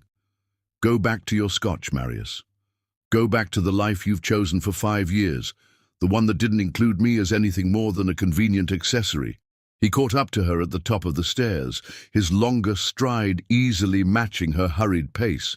When she reached for her bedroom door, his hand shot out, preventing her from opening it. "Move!" she demanded, anger finally breaking through her carefully maintained composure. "No!" His eyes burned with an intensity she'd never seen before. "I'm done letting you walk away from me. You never cared if I stayed or went before," she shot back, her own anger rising to match his. "You didn't notice me unless you needed a pretty prop for some corporate function." "I notice you now," he growled, crowding her against the door. "I see nothing but you." "Because I'm different now," she argued. "Because I'm not the meek, grateful charity case your mother selected for you." "Because you're you again," he countered, surprising her. "The fire that drew me to you in the first place. It's back. The passion, the intelligence, the refusal to be overlooked. I see you, Greer. Finally." His admission stunned her into momentary silence. He'd never spoken of their first meeting, never given any indication that he'd seen anything in her beyond convenience. Taking advantage of her confusion, Marius leaned closer, his body pressed against hers in a way that made her breath catch. "I want to sleep with you tonight," he confessed, his voice raw with need. Greer laughed, a bitter, beautiful sound. "Now you want me?" she challenged. "After 5 years of nothing?" He stepped closer, caging her between his body and the door. "I was a fool," he admitted. "But I can't ignore this anymore. I need you." The naked honesty in his voice shook her more than the physical proximity. Marius Prince didn't admit weakness, didn't confess need. Ever. "You need what you can't have," she corrected him, fighting against the pull she felt despite her resolve. "It's not about me, it's about the challenge." "It's about you," he insisted, one hand moving to cup her face with surprising tenderness. "Only you." His touch was gentle, at odds with the desperation in his eyes. For 5 years he had barely looked at her, let alone touched her with such reverence. The contrast left her off balance, unsure. "Don't," she whispered, but even to her own ears it sounded unconvincing. "Tell me you feel nothing," he challenged, his thumb tracing the curve of her lower lip. "Tell me 5 years of emptiness hasn't left you as hollow as it has me." "You created that emptiness," she reminded him, her voice shaking despite her effort to remain unmoved. "You chose it every day for 5 years." "And I'm choosing something different now," he replied, his lips hovering just above hers. "I'm choosing you, Greer, the real you." The sincerity in his eyes nearly undid her. This was what she had dreamed of during those early months of marriage. Marius looking at her as if she were essential, as if she mattered beyond the convenience she represented. "How do I know this isn't just another game?" she asked, voicing the fear that held her back despite the desire coursing through her body. "How do I know you won't lose interest once the novelty wears off?" "You don't," he admitted, his honesty surprising them both. "You can only decide if I'm worth the risk." His words hung between them, a challenge and a plea wrapped in one. Greer searched his face, looking for the coldness she'd grown accustomed to, the detachment that had characterized their entire marriage. Instead, she found raw vulnerability, something she'd never seen from the controlled, calculating man she'd married. "I can't go back to being invisible," she whispered, a confession of her own. "I won't survive it a second time." "I don't want you to be invisible," he assured her, his hands framing her face with unexpected tenderness. "I want all of you, the strength, the fire, the woman who refuses to fade away, the woman who makes me feel alive for the first time in years." His lips brushed against hers, a question rather than a demand. For a moment, Greer stood frozen, suspended between self-preservation and desire. Then, with a soft sound of surrender, she kissed him back. It was nothing like the perfunctory kisses they'd shared at their wedding, at charity galas, at corporate functions where appearances needed to be maintained. This was raw, desperate, 5 years of emptiness channeled into a connection that left them both breathless. Marius's hands moved to her waist, pulling her closer as the kiss deepened. Greer's fingers tangled in his hair, her body arching into his with a hunger that matched his own. When they finally broke apart, gasping for breath, the world had shifted on its axis. 5 years of careful distance had shattered in an instant of shared need. "Greer," he breathed, her name a prayer on his lips. She looked up at him, her defenses crumbling despite her best efforts to maintain them. For 5 years, she had yearned for this, for Marius to see her, to want her, to choose her. Without a word, she reached behind her and opened the bedroom door. Stepping backward into the room, she held his gaze, a silent invitation more powerful than any words could have been. Marius followed, closing the door behind him with a soft click that seemed to seal their fate. In the darkness of her bedroom, a space he had never entered in 5 years of marriage, they rediscovered each other, as if for the first time. His touch was reverent, exploring the new contours of her body with wonder and desire. She guided his hands, showing him where she wanted to be touched, claiming the pleasure she had denied herself for too long. "You're beautiful," he whispered against her skin, tracing the dragon tattoo that curved along her ribs. "How did I not see it before?" "You weren't looking," she answered simply, her hands working at the buttons of his shirt. "I'm looking now," he promised, his eyes never leaving hers as they fell onto the bed together, years of distance dissolving in a tangle of limbs and shared breath.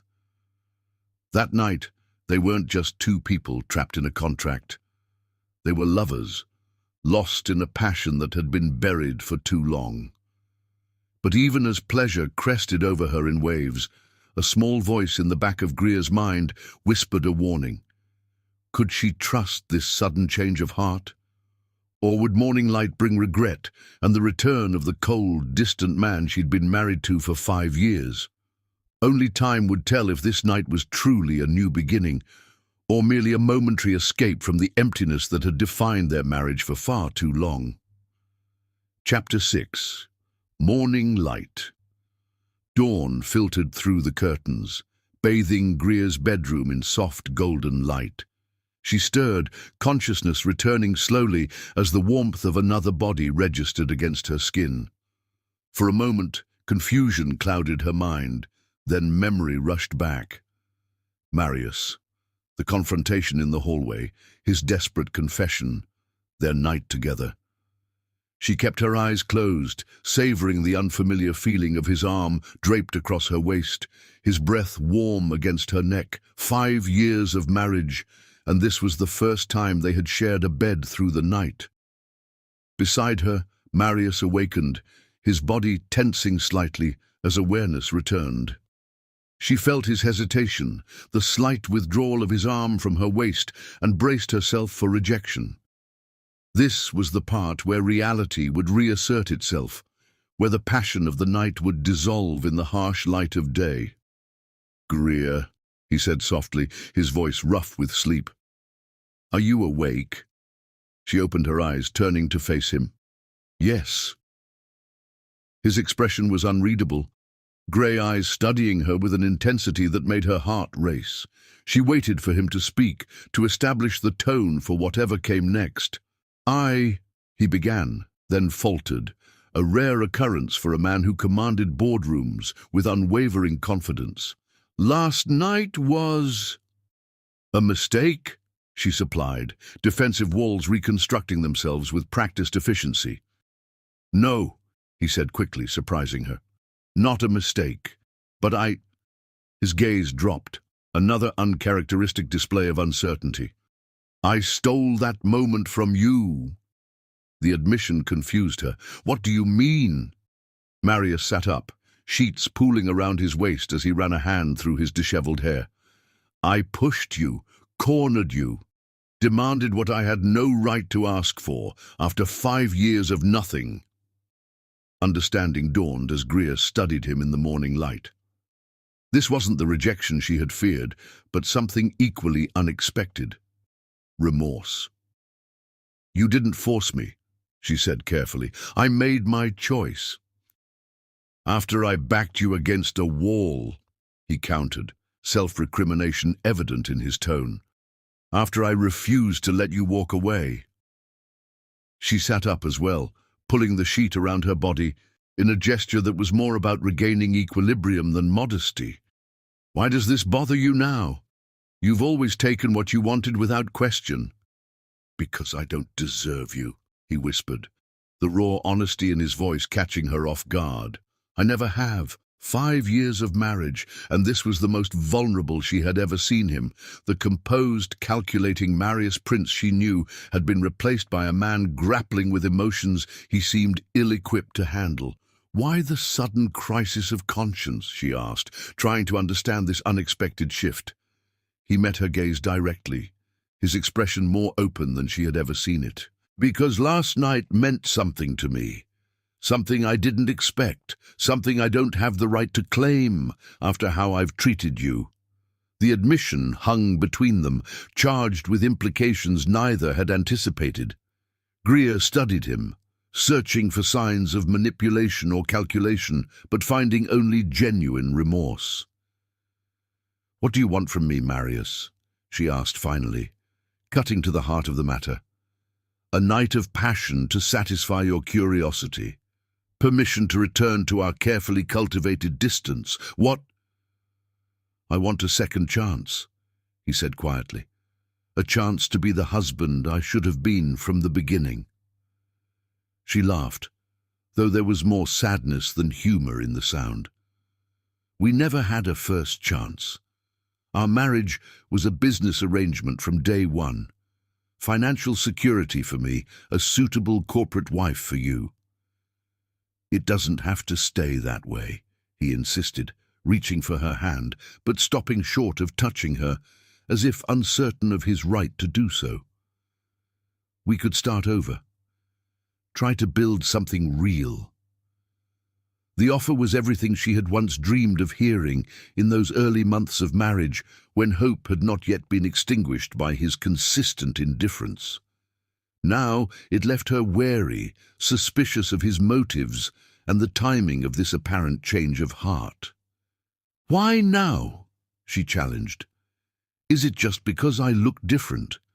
Because other men want me now? Would you be having this epiphany if I hadn't transformed myself? His silence was answer enough. Greer sighed, pushing back the covers and reaching for the robe draped over a nearby chair. That's what I thought. It started there, he admitted, watching as she covered herself. I won't lie about that, but it's become more. Has it? She tied the robe's sash with deliberate movements, rebuilding her composure with each familiar gesture. Or have you simply discovered a new desire to possess what others covet? It's not about possession, he argued, though the flash in his eyes suggested her words had struck close to the truth. It's about seeing you, really seeing you for the first time, "And what exactly do you see, Marius?" she asked, turning to face him fully. "The new body, the confidence, or the woman who's been here all along, invisible to you until she became impossible to ignore?" He rose from the bed, reaching for his discarded pants with a grace that masked the tension radiating from him. "I see a woman I should have appreciated from the beginning. A woman of intelligence and strength who deserved far better than what I offered her." "Pretty words," she acknowledged. "But I don't want words, Marius. I don't want a contract marriage anymore." "What do you want?" he asked, stilling his movements to focus entirely on her. "I want something real," she said firmly. "Not convenience, not obligation, not sudden desire born from jealousy.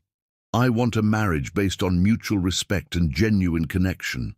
I want a partner who sees me on my worst days, not just when I'm turning heads at charity galas." Her declaration hung between them, a challenge and a line drawn in sand. Marius stood motionless, absorbing her words with uncharacteristic stillness. "Can you offer that?" she pressed when he remained silent. "Or is this just about reclaiming what you think belongs to you?" "I don't know," he admitted, the honesty surprising them both. "I want to. But I don't know if I'm capable of being what you deserve." The vulnerability in his admission caught her off guard. Marius Prince didn't acknowledge weakness or limitation, ever. Yet here he stood, confessing doubt about his own capacity for genuine connection. "At least that's honest," she conceded, some of the tension easing from her shoulders. "It's more than you've offered in 5 years of marriage." He took a step toward her, careful to maintain enough distance to respect her space. "Last night meant something to me, Greer. More than I expected. More than I know how to process." He ran a hand through his hair, a rare gesture of uncertainty. "I'm not asking you to trust me. I haven't earned that. I'm just asking for a chance to try to become someone worthy of your trust." Greer studied him, searching for the calculation she was accustomed to seeing behind his every move. Instead, she found something unfamiliar, raw sincerity that seemed to surprise him as much as it did her. "I can't promise anything," she said finally. 5 years of emptiness doesn't disappear with one night of passion or one morning of regret." "I understand," he nodded, acceptance rather than entitlement in his tone. "I'll prove myself through actions, not words." The declaration hung between them, a tentative bridge across the chasm of their past. Greer didn't trust it fully, couldn't after years of practiced indifference, but something in his eyes made her hesitate to dismiss it entirely. "We'll see," she said finally, neither accepting nor rejecting his offer. "Actions, not words." He nodded, understanding the conditional nature of her response. As he gathered the rest of his clothes and prepared to return to his own quarters, Greer watched him with guarded eyes, wondering if this unexpected vulnerability was merely another facet of the complex man she had married, or the first glimpse of something genuine beneath the polished facade. Only time would tell if last night had truly changed anything, or if it was simply a momentary deviation from the emptiness that had defined their marriage for 5 long years. Chapter 7. Proving Ground. In the 2 weeks following their night together, the Prince Mansion witnessed a transformation as dramatic as Greer's physical metamorphosis. Marius, true to his word, let his actions speak louder than any promises. The first change came at breakfast. Rather than taking his coffee in his study as he had for 5 years, he joined Greer in the sunlit breakfast nook, arriving early enough to be seated when she came downstairs. "Good morning," he greeted, setting aside his tablet. Another unprecedented gesture from a man who usually worked through meals. "I asked Chef Pascal to prepare those Belgian waffles you mentioned liking." Surprise flickered across Greer's face. "You remembered that?" "I've been paying attention," he replied simply. The pattern continued. Small gestures accumulated, fresh flowers delivered to her foundation office, texts checking if she needed anything while he was in the city, a book on environmental law he'd noticed her reading about left on her nightstand with a simple note. "Thought you might find this interesting." None of the gestures were grandiose or showy. No expensive jewelry, no extravagant displays that might be construed as attempting to buy her affection. Instead, they demonstrated something more valuable: attention, consideration, respect. One evening, Greer returned from a foundation event to find Marius in the kitchen, sleeves rolled up as he arranged takeout containers from her favorite Thai restaurant. "You mentioned having a difficult day," he explained at her questioning look. "I thought you might not feel like going out." She studied him, this unfamiliar version of her husband who remembered her preferences and anticipated her needs. "Thank you," she said simply, setting down her purse and joining him at the island counter. Over green curry and pad thai, they discussed her foundation's latest initiative, a literacy program for children of incarcerated parents. To her surprise, Marius asked thoughtful questions, offering insights that revealed he'd researched the issue. "Why the sudden interest in my work?" she asked directly, never one to dance around difficult questions. "It's important to you," he replied with equal directness. "That makes it important to me." "Since when?" "Since I realized what I've been missing for 5 years." His gaze held hers steadily. A partnership with a remarkable woman instead of a convenient arrangement with a trophy wife. The honesty in his voice gave her pause. This wasn't the calculated charm he deployed in boardrooms or at social functions. This was something raw and genuine that seemed to surprise him as much as it did her. "I'm still not sure I trust this change," she admitted, setting down her fork. 5 years of indifference doesn't vanish overnight." "I know," he acknowledged. "I'm not asking for your trust yet, only for the chance to earn it." The humility in his tone was so unlike the arrogant CEO she'd married that Greer found herself momentarily speechless. Who was this man, and what had he done with Marius Prince? Later that week, she received a call from Zora while preparing for a foundation board meeting. "So when were you going to tell me Prince Charming has finally woken up?" her friend demanded without preamble. "What are you talking about?" "I just got off the phone with Donovan at the shelter," Zora explained. "Apparently your husband showed up personally to deliver a substantial donation, specifically earmarked for the literacy program you mentioned wanting to expand." Greer frowned. "He didn't say anything to me about it." "That's the interesting part," Zora continued. "He insisted they not tell you it came from him. Said the program should be evaluated on its merits, not because of his involvement." The revelation stunned Greer. Marius had always treated philanthropy as a public relations exercise, ensuring maximum visibility for every charitable contribution. Anonymous giving wasn't in his playbook. That evening she found him in his study, focused intently on financial reports spread across his desk. "You donated to the shelter's literacy program," she said from the doorway, not bothering with preliminaries. He looked up, surprise flickering across his features before resignation settled in. "Donovan told you." "Zora told me," she corrected. "Why keep it a secret?" Marius set down his pen, giving her his full attention. "Because I didn't want you to think I was trying to buy your approval." He gestured for her to enter. "The program deserves funding regardless of our personal situation." Greer moved into the study, taking a seat across from him. "That's not the answer I expected." "What did you expect?" "Some strategic explanation, a tax advantage, a business connection I wasn't aware of." A sad smile touched his lips.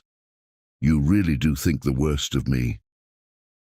"Can you blame me?" she asked, though without the bitterness that would have colored the question weeks ago. "No," he admitted. "I've given you every reason to be suspicious of my motives." The candidness of his response disarmed her.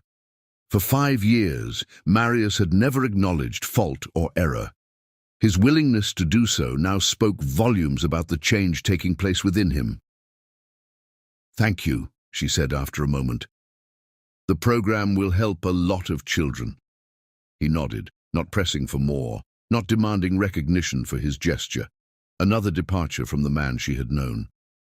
Days later, Vasquez informed Greer that Marius had cancelled his annual trip to the Alpine Economic Summit, a networking event he'd never missed in a decade of business leadership. "May I ask why, Mr. Prince?" she overheard the house manager inquire. "It conflicts with Greer's Foundation Gala," Marius replied simply. "Please ensure my schedule is cleared for that evening." When she confronted him about it later, he seemed genuinely surprised by her concern. "You've attended these summits for years," she pointed out. "They're important for your business connections. And your gala is important to you," he countered. "I can miss one summit." "Why?" she pressed, needing to understand this fundamental shift in priorities. Marius considered her question with unusual thoughtfulness. "Because I'm tired of living parallel lives under the same roof," he said finally.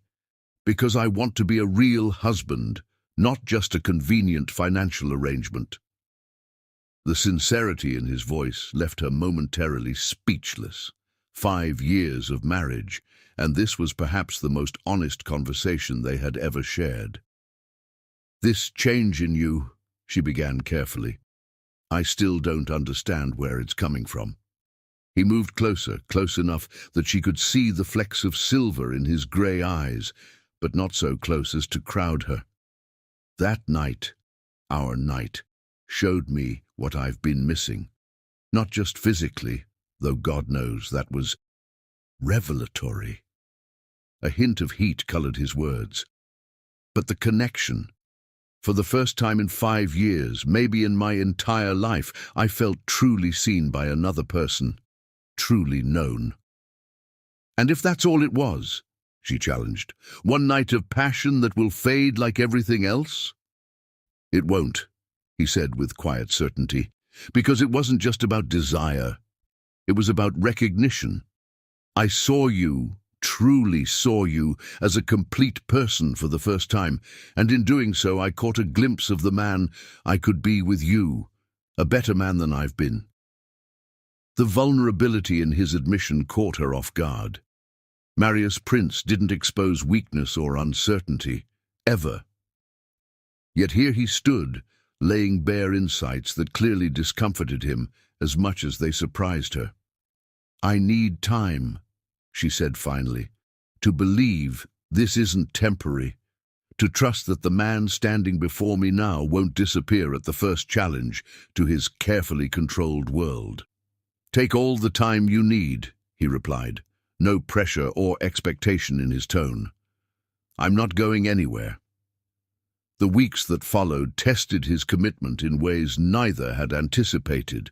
Octavia descended upon the mansion in a fury after seeing paparazzi photos of Marius with his arm draped possessively around Greer's waist at a charity function. "What game are you playing?" his mother demanded during an impromptu dinner visit. "The board is already whispering about your cancelled summit appearance. Now these public displays with her?" She gestured dismissively toward Greer, as if she weren't seated at the same table. 5 years of such treatment had taught Greer to remain silent, to fade into the background during Octavia's tirades. Today she opened her mouth to defend herself, only to be cut off by Marius's response.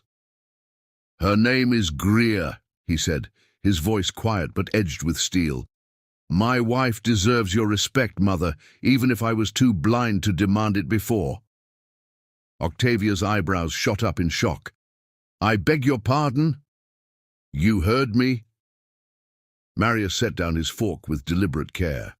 "I will not tolerate you speaking to or about my wife as if she's an inconvenient accessory rather than an equal partner in this marriage." "Equal partner?" Octavia scoffed. We both know why this marriage exists, Marius. Don't pretend it's something it's not. Perhaps it began as convenience, he acknowledged, his gaze shifting to Greer with unexpected warmth. But it's becoming something more, something real. The declaration hung in the air between them, as shocking to Greer as it clearly was to Octavia. 5 years of marriage, and this was the first time Marius had publicly acknowledged her as anything more than a suitable corporate wife. "This is absurd," Octavia declared, rising from her seat.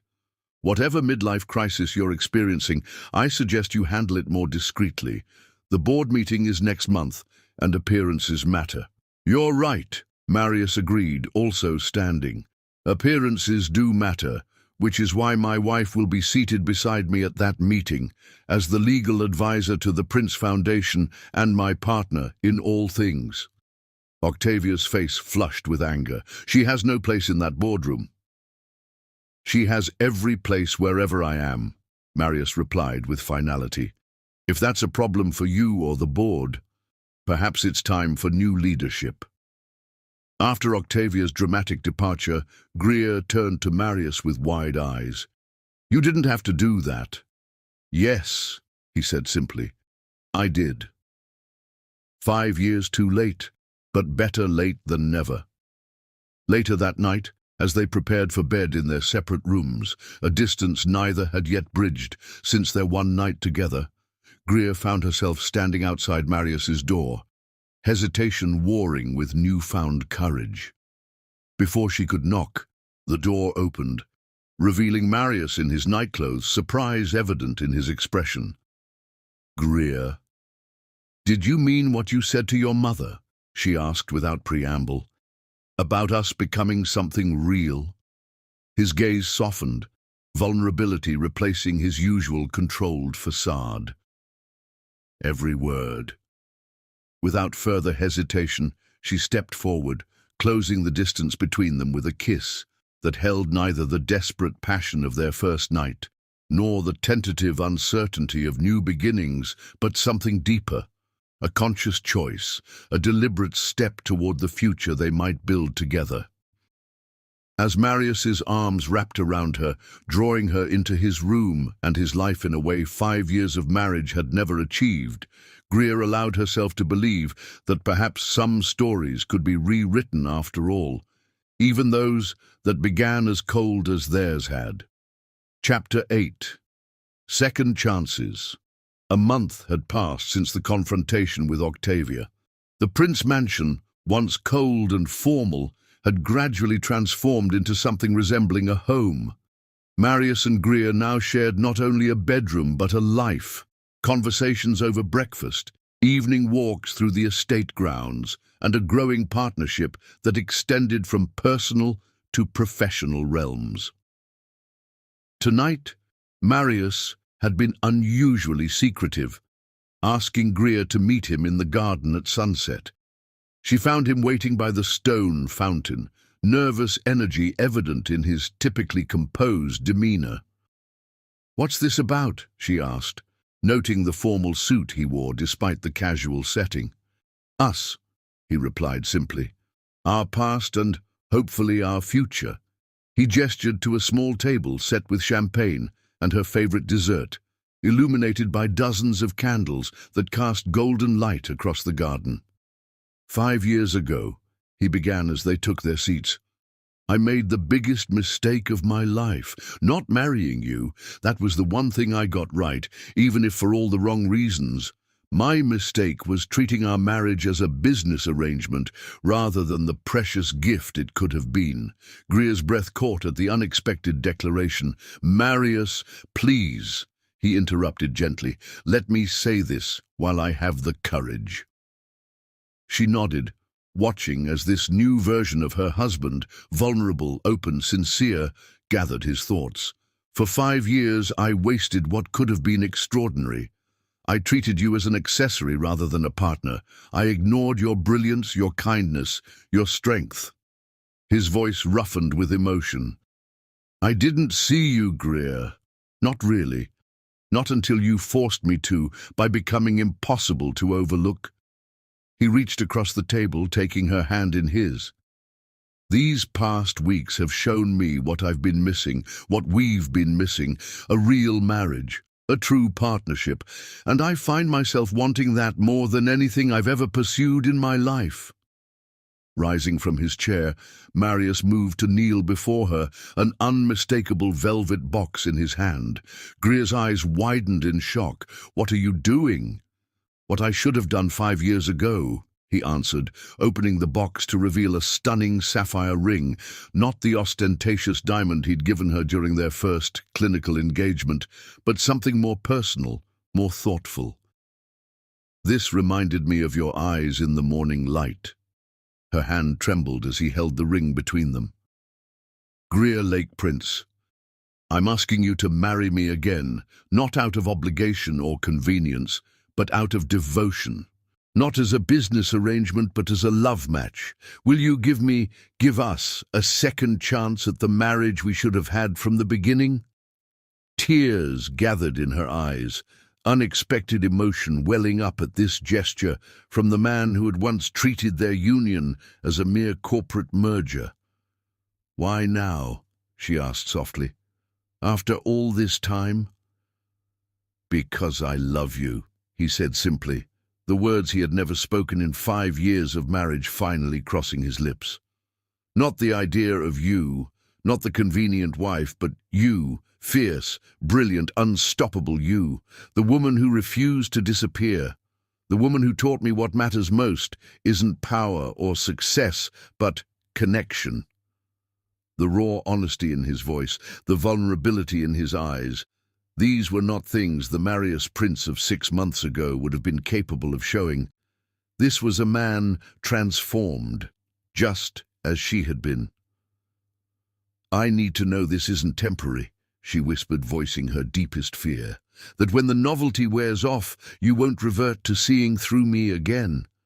"I can't promise I'll never fail you," he admitted, "but I can promise I'll never stop seeing you, never stop trying to be worthy of you.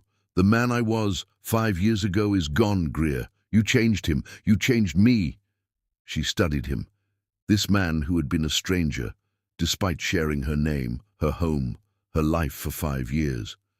The cold, calculating businessman was still there, in the sharp lines of his face, the confident set of his shoulders. But something new shone in his eyes. Warmth, humility, genuine devotion. "Yes," she said finally, her voice steady despite the tears tracking down her cheeks. "Yes, I'll marry you again, for real this time." As Marius slid the sapphire ring onto her finger, joining but not replacing the diamond that had symbolized their business arrangement, Greer felt something settle within her, not the resignation she had carried for 5 years, but hope. Hope that some stories, even those with the coldest beginnings, could be rewritten with enough courage and love.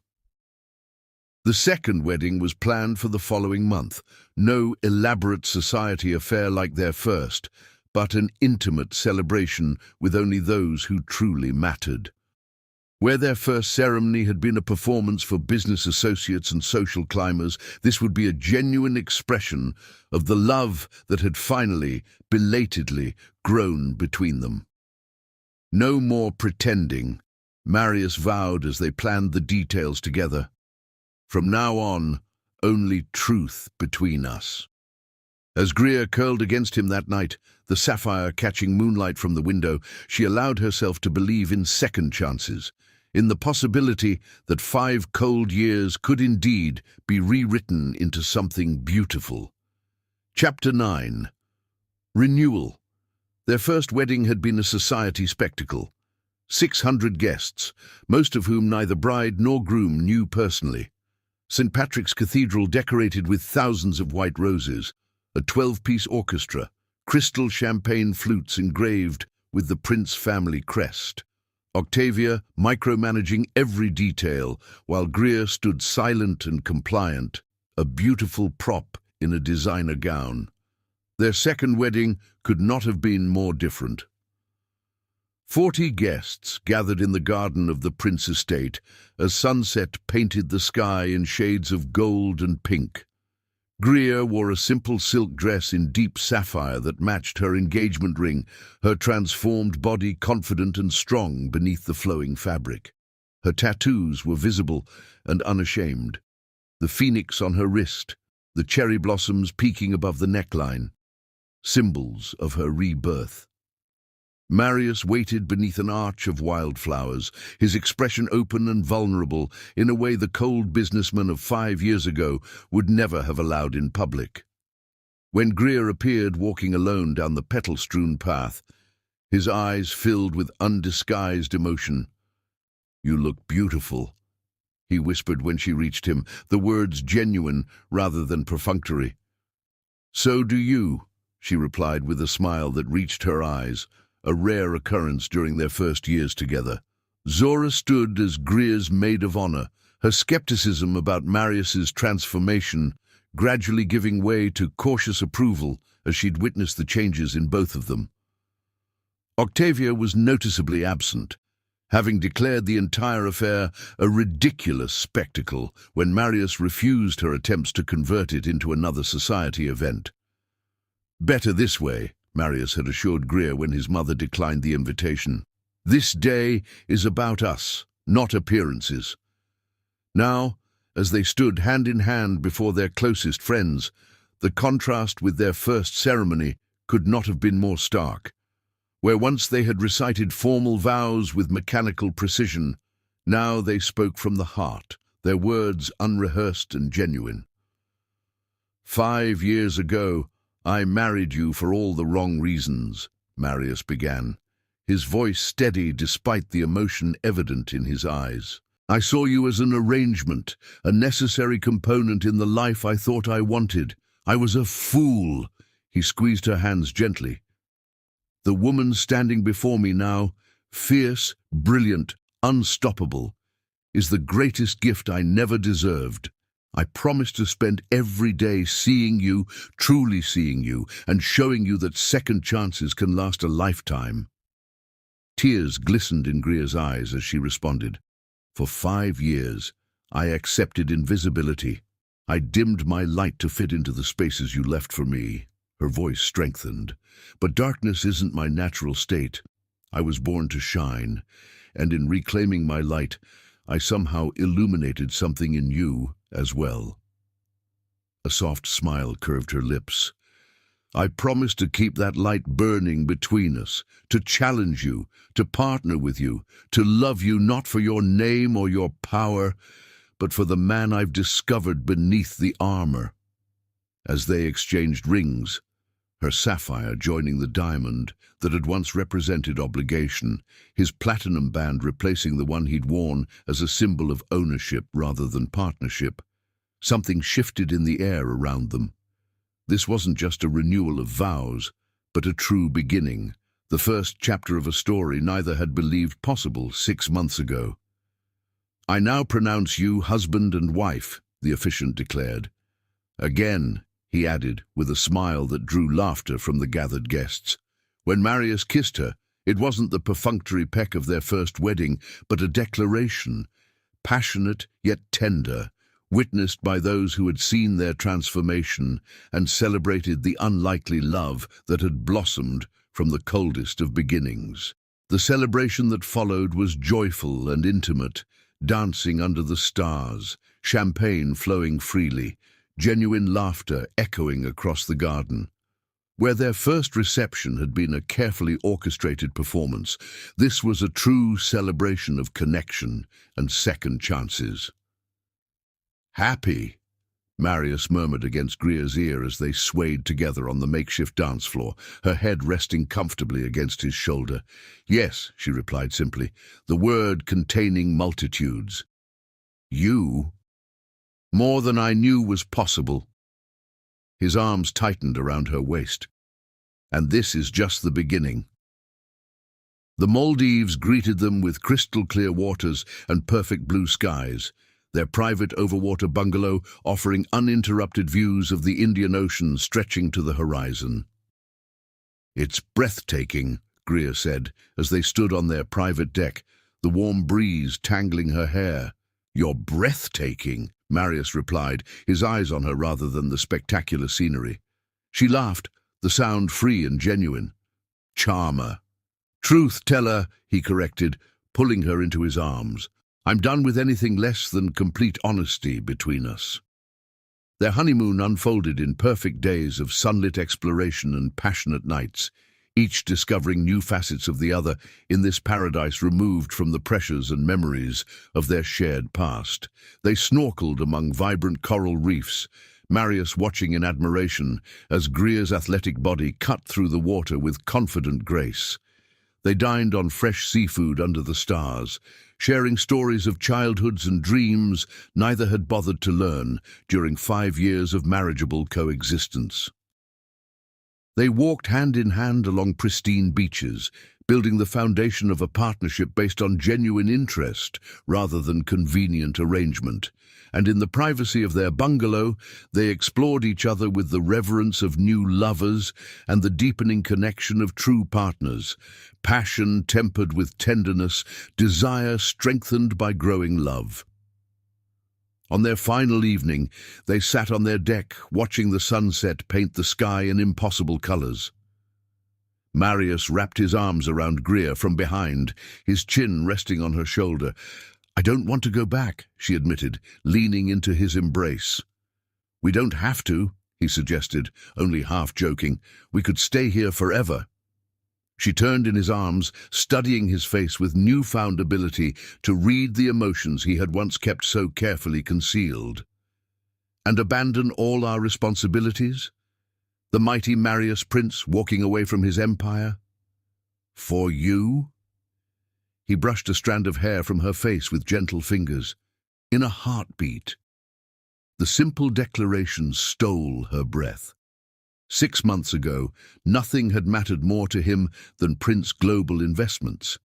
Now he sat before her, casually suggesting he would leave it all behind for her happiness. I wouldn't ask you to, she assured him, touched beyond words.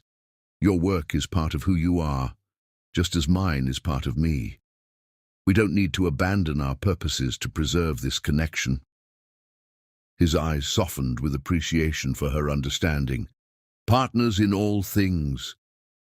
Partners in all things, she confirmed, sealing the promise with a kiss that spoke of newfound trust and deepening devotion. As night fell over the Maldives, wrapping their bungalow in star-studded darkness, neither suspected that their partnership had already created something new, a future neither had anticipated when they'd embarked on this journey of rediscovery and second chances. Chapter 10. New Beginnings. 3 weeks after returning from the Maldives, Greer stood in their bathroom, staring at the 3rd pregnancy test she'd taken that morning. Like the 2 before it, a clear plus sign stared back at her. She pressed a hand to her stomach, still flat and toned from months of Dario's punishing workouts. Inside, apparently, new life was forming, a possibility she hadn't considered when she and Marius had reconnected so passionately. The sound of the shower shutting off startled her from her thoughts. Quickly, she gathered the tests, unsure whether to hide them or share her discovery immediately. Before she could decide, Marius emerged, towel wrapped around his waist, water droplets still clinging to his shoulders. He paused when he saw her expression. What's wrong? 5 months ago, he wouldn't have noticed her distress, wouldn't have looked at her closely enough to see the mixture of shock, fear, and wonder in her eyes. Now, he read her as easily as one of his financial reports. Not wrong, she managed, her voice steadier than she felt. Just unexpected. His gaze dropped to her hand, where she still clutched the pregnancy tests. Understanding dawned instantly, his eyes widening as they lifted back to her face. You're pregnant? The question came out hushed, reverent. Wordlessly, she held out the tests. Marius took them with uncharacteristic hesitation, examining each one as if they contained the secrets of the universe. How do you feel about this? He asked finally, setting the tests aside to take her hands in his. The question, so considerate, so focused on her feelings rather than his own reaction, was further evidence of how much had changed between them. Shocked, she admitted. A little scared, but also a smile trembled on her lips. Happy, I think, which surprises me most of all. Happy, he repeated, a slow smile spreading across his face. Yes, that's exactly the word. He pulled her gently into his arms, one hand moving to rest reverently against her stomach. A baby, he whispered against her hair. Our baby. If you'd told me 6 months ago this would happen, Greer said, leaning into his embrace, I would have thought you were insane. We barely spoke, let alone created life together, he finished, drawing back to look into her eyes. It seems appropriate somehow. We've created a new marriage, a new partnership, now a new family. The appointment with Dr. Chan was scheduled for the following week, both of them too impatient to wait any longer for confirmation. Marius insisted on accompanying Greer, rearranging board meetings and conference calls without a second thought, another sign of his transformed priorities. In the waiting room, surrounded by expectant mothers in various stages of pregnancy, Greer felt a surge of unreality. She had never imagined herself here, had never dared to picture Marius beside her, his hand clasping hers with nervous excitement as they waited to be called. Mrs. Prince? The nurse appeared at the door with a smile. We're ready for you.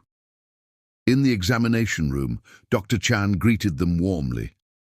So, you suspect you're pregnant? 3 positive home tests, Greer confirmed, trying to keep her voice steady despite the butterflies in her stomach.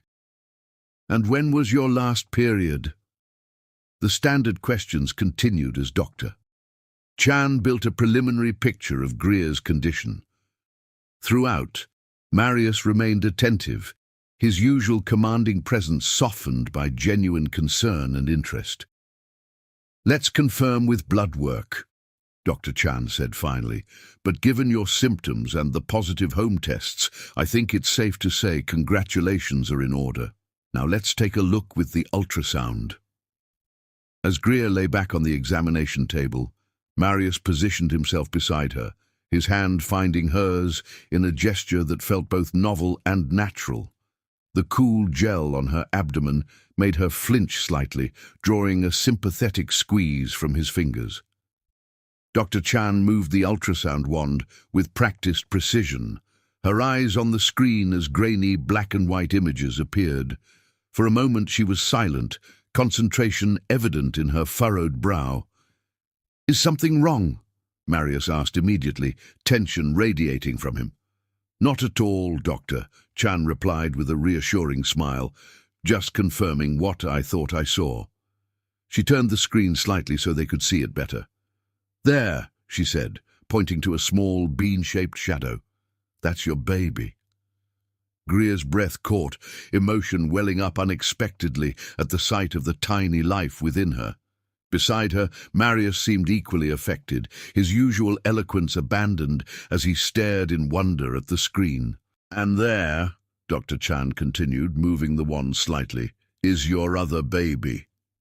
Silence fell as her words registered. Other baby, Greer echoed faintly. Dr. Chan nodded, her smile widening. Congratulations, Mr. and Mrs. Prince, you're having twins.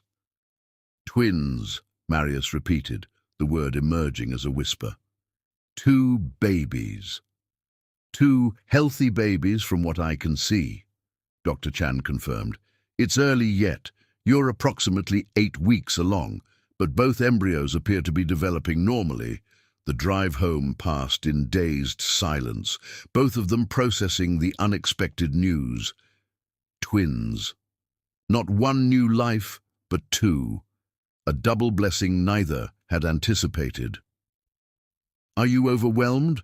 Marius asked as they entered the mansion, his concern evident in the gentle hand he placed at the small of her back. A little, Greer admitted, allowing herself to lean into his support. It's a lot to take in. But you're happy? The question held a vulnerability that still surprised her, coming from the man who had once seemed incapable of emotional uncertainty. She turned to face him fully, studying the face that had been a cold mask for 5 years and now revealed every nuance of hope and fear and love. "Yes," she said simply. "I'm happy. Are you?" Instead of answering immediately, Marius knelt before her, his hands coming to rest reverently on her still flat stomach. "Thank you," he whispered, pressing his forehead against her middle, "for giving me, giving us, a second chance, for not giving up despite 5 years of coldness, for helping me become someone capable of deserving this." Tears pricked at Greer's eyes, unexpected emotion overwhelming her usually composed demeanor. She threaded her fingers through his hair. This powerful man humbled before her in a way that would have been unimaginable 6 months ago. "We're having twins," she said softly, the reality of it finally sinking in. "2 babies, Marius." He looked up at her, his own eyes suspiciously bright. 2 perfect symbols of what we've built together, of the love that finally, truly has been reborn between us. That night, as they lay together in the darkness of their shared bedroom, Marius's hand rested protectively over her stomach, as if already shielding the 2 tiny lives growing within. "Boys or girls?"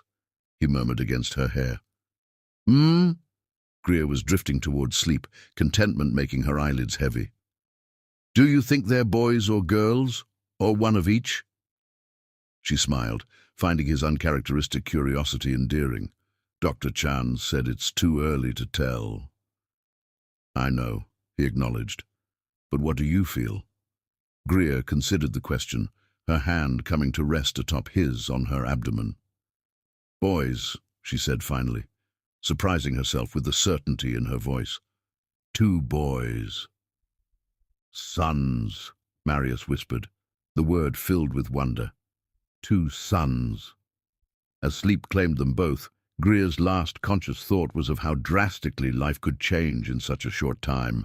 6 months ago, she had been invisible in her own home, a wife in name only to a man who looked through her rather than at her.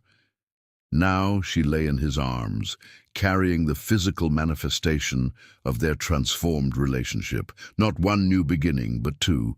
Their story had begun as a cold contract, but in the end, it was becoming the greatest love story of all. Chapter 11.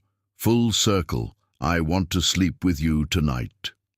Marius Prince smiled as he read the note Greer had left on his pillow, memories of another night, the night that had changed everything, washing over him. 2 years had passed since those words had first been spoken between them, desperate and raw in a darkened hallway. Now they were a playful invitation between lovers who had discovered that second chances could indeed last a lifetime. He found her in the nursery, watching over their sleeping sons. At 18 months old, Elijah and Ethan were perfect mirror images of each other, dark curls like their father's, amber eyes like their mother's, and personalities already distinct and powerful. "They're finally asleep," Greer whispered as he wrapped his arms around her from behind, both of them gazing down at the twins with undisguised wonder. It took 3 stories and 2 lullabies. "Stubborn," Marius observed with pride, "like their mother." She turned in his arms, the playful spark in her eyes matching the note she'd left him. "I believe the word you're looking for is determined." "Determined, then," he conceded, brushing a kiss against her temple. "Gloriously, beautifully determined." They moved quietly from the nursery to their bedroom, the house settling around them into peaceful evening rhythms that would have been unimaginable in the cold, formal mansion of 3 years ago.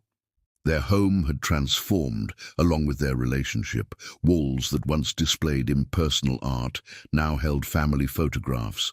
Rooms once designed to impress, now arranged for comfort and joy. Spaces once kept separate now flowing together, like the life they had built from the ashes of their contract marriage.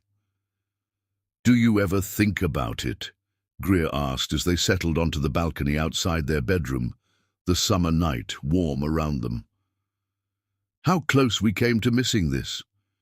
Marius's hand found hers, their fingers intertwining with the easy familiarity of true partners. "More often than I care to admit," he confessed. 5 years wasted, because I was too blind to see what was right in front of me. Not wasted, she corrected gently. Without those years, we wouldn't be who we are now. We might not appreciate what we've found so deeply. He brought her hand to his lips, pressing a kiss against her phoenix tattoo, the first mark of her transformation, now joined by new ink celebrating their sons' births. "When did you become so wise?" "I've always been wise," she teased. "You just weren't listening before."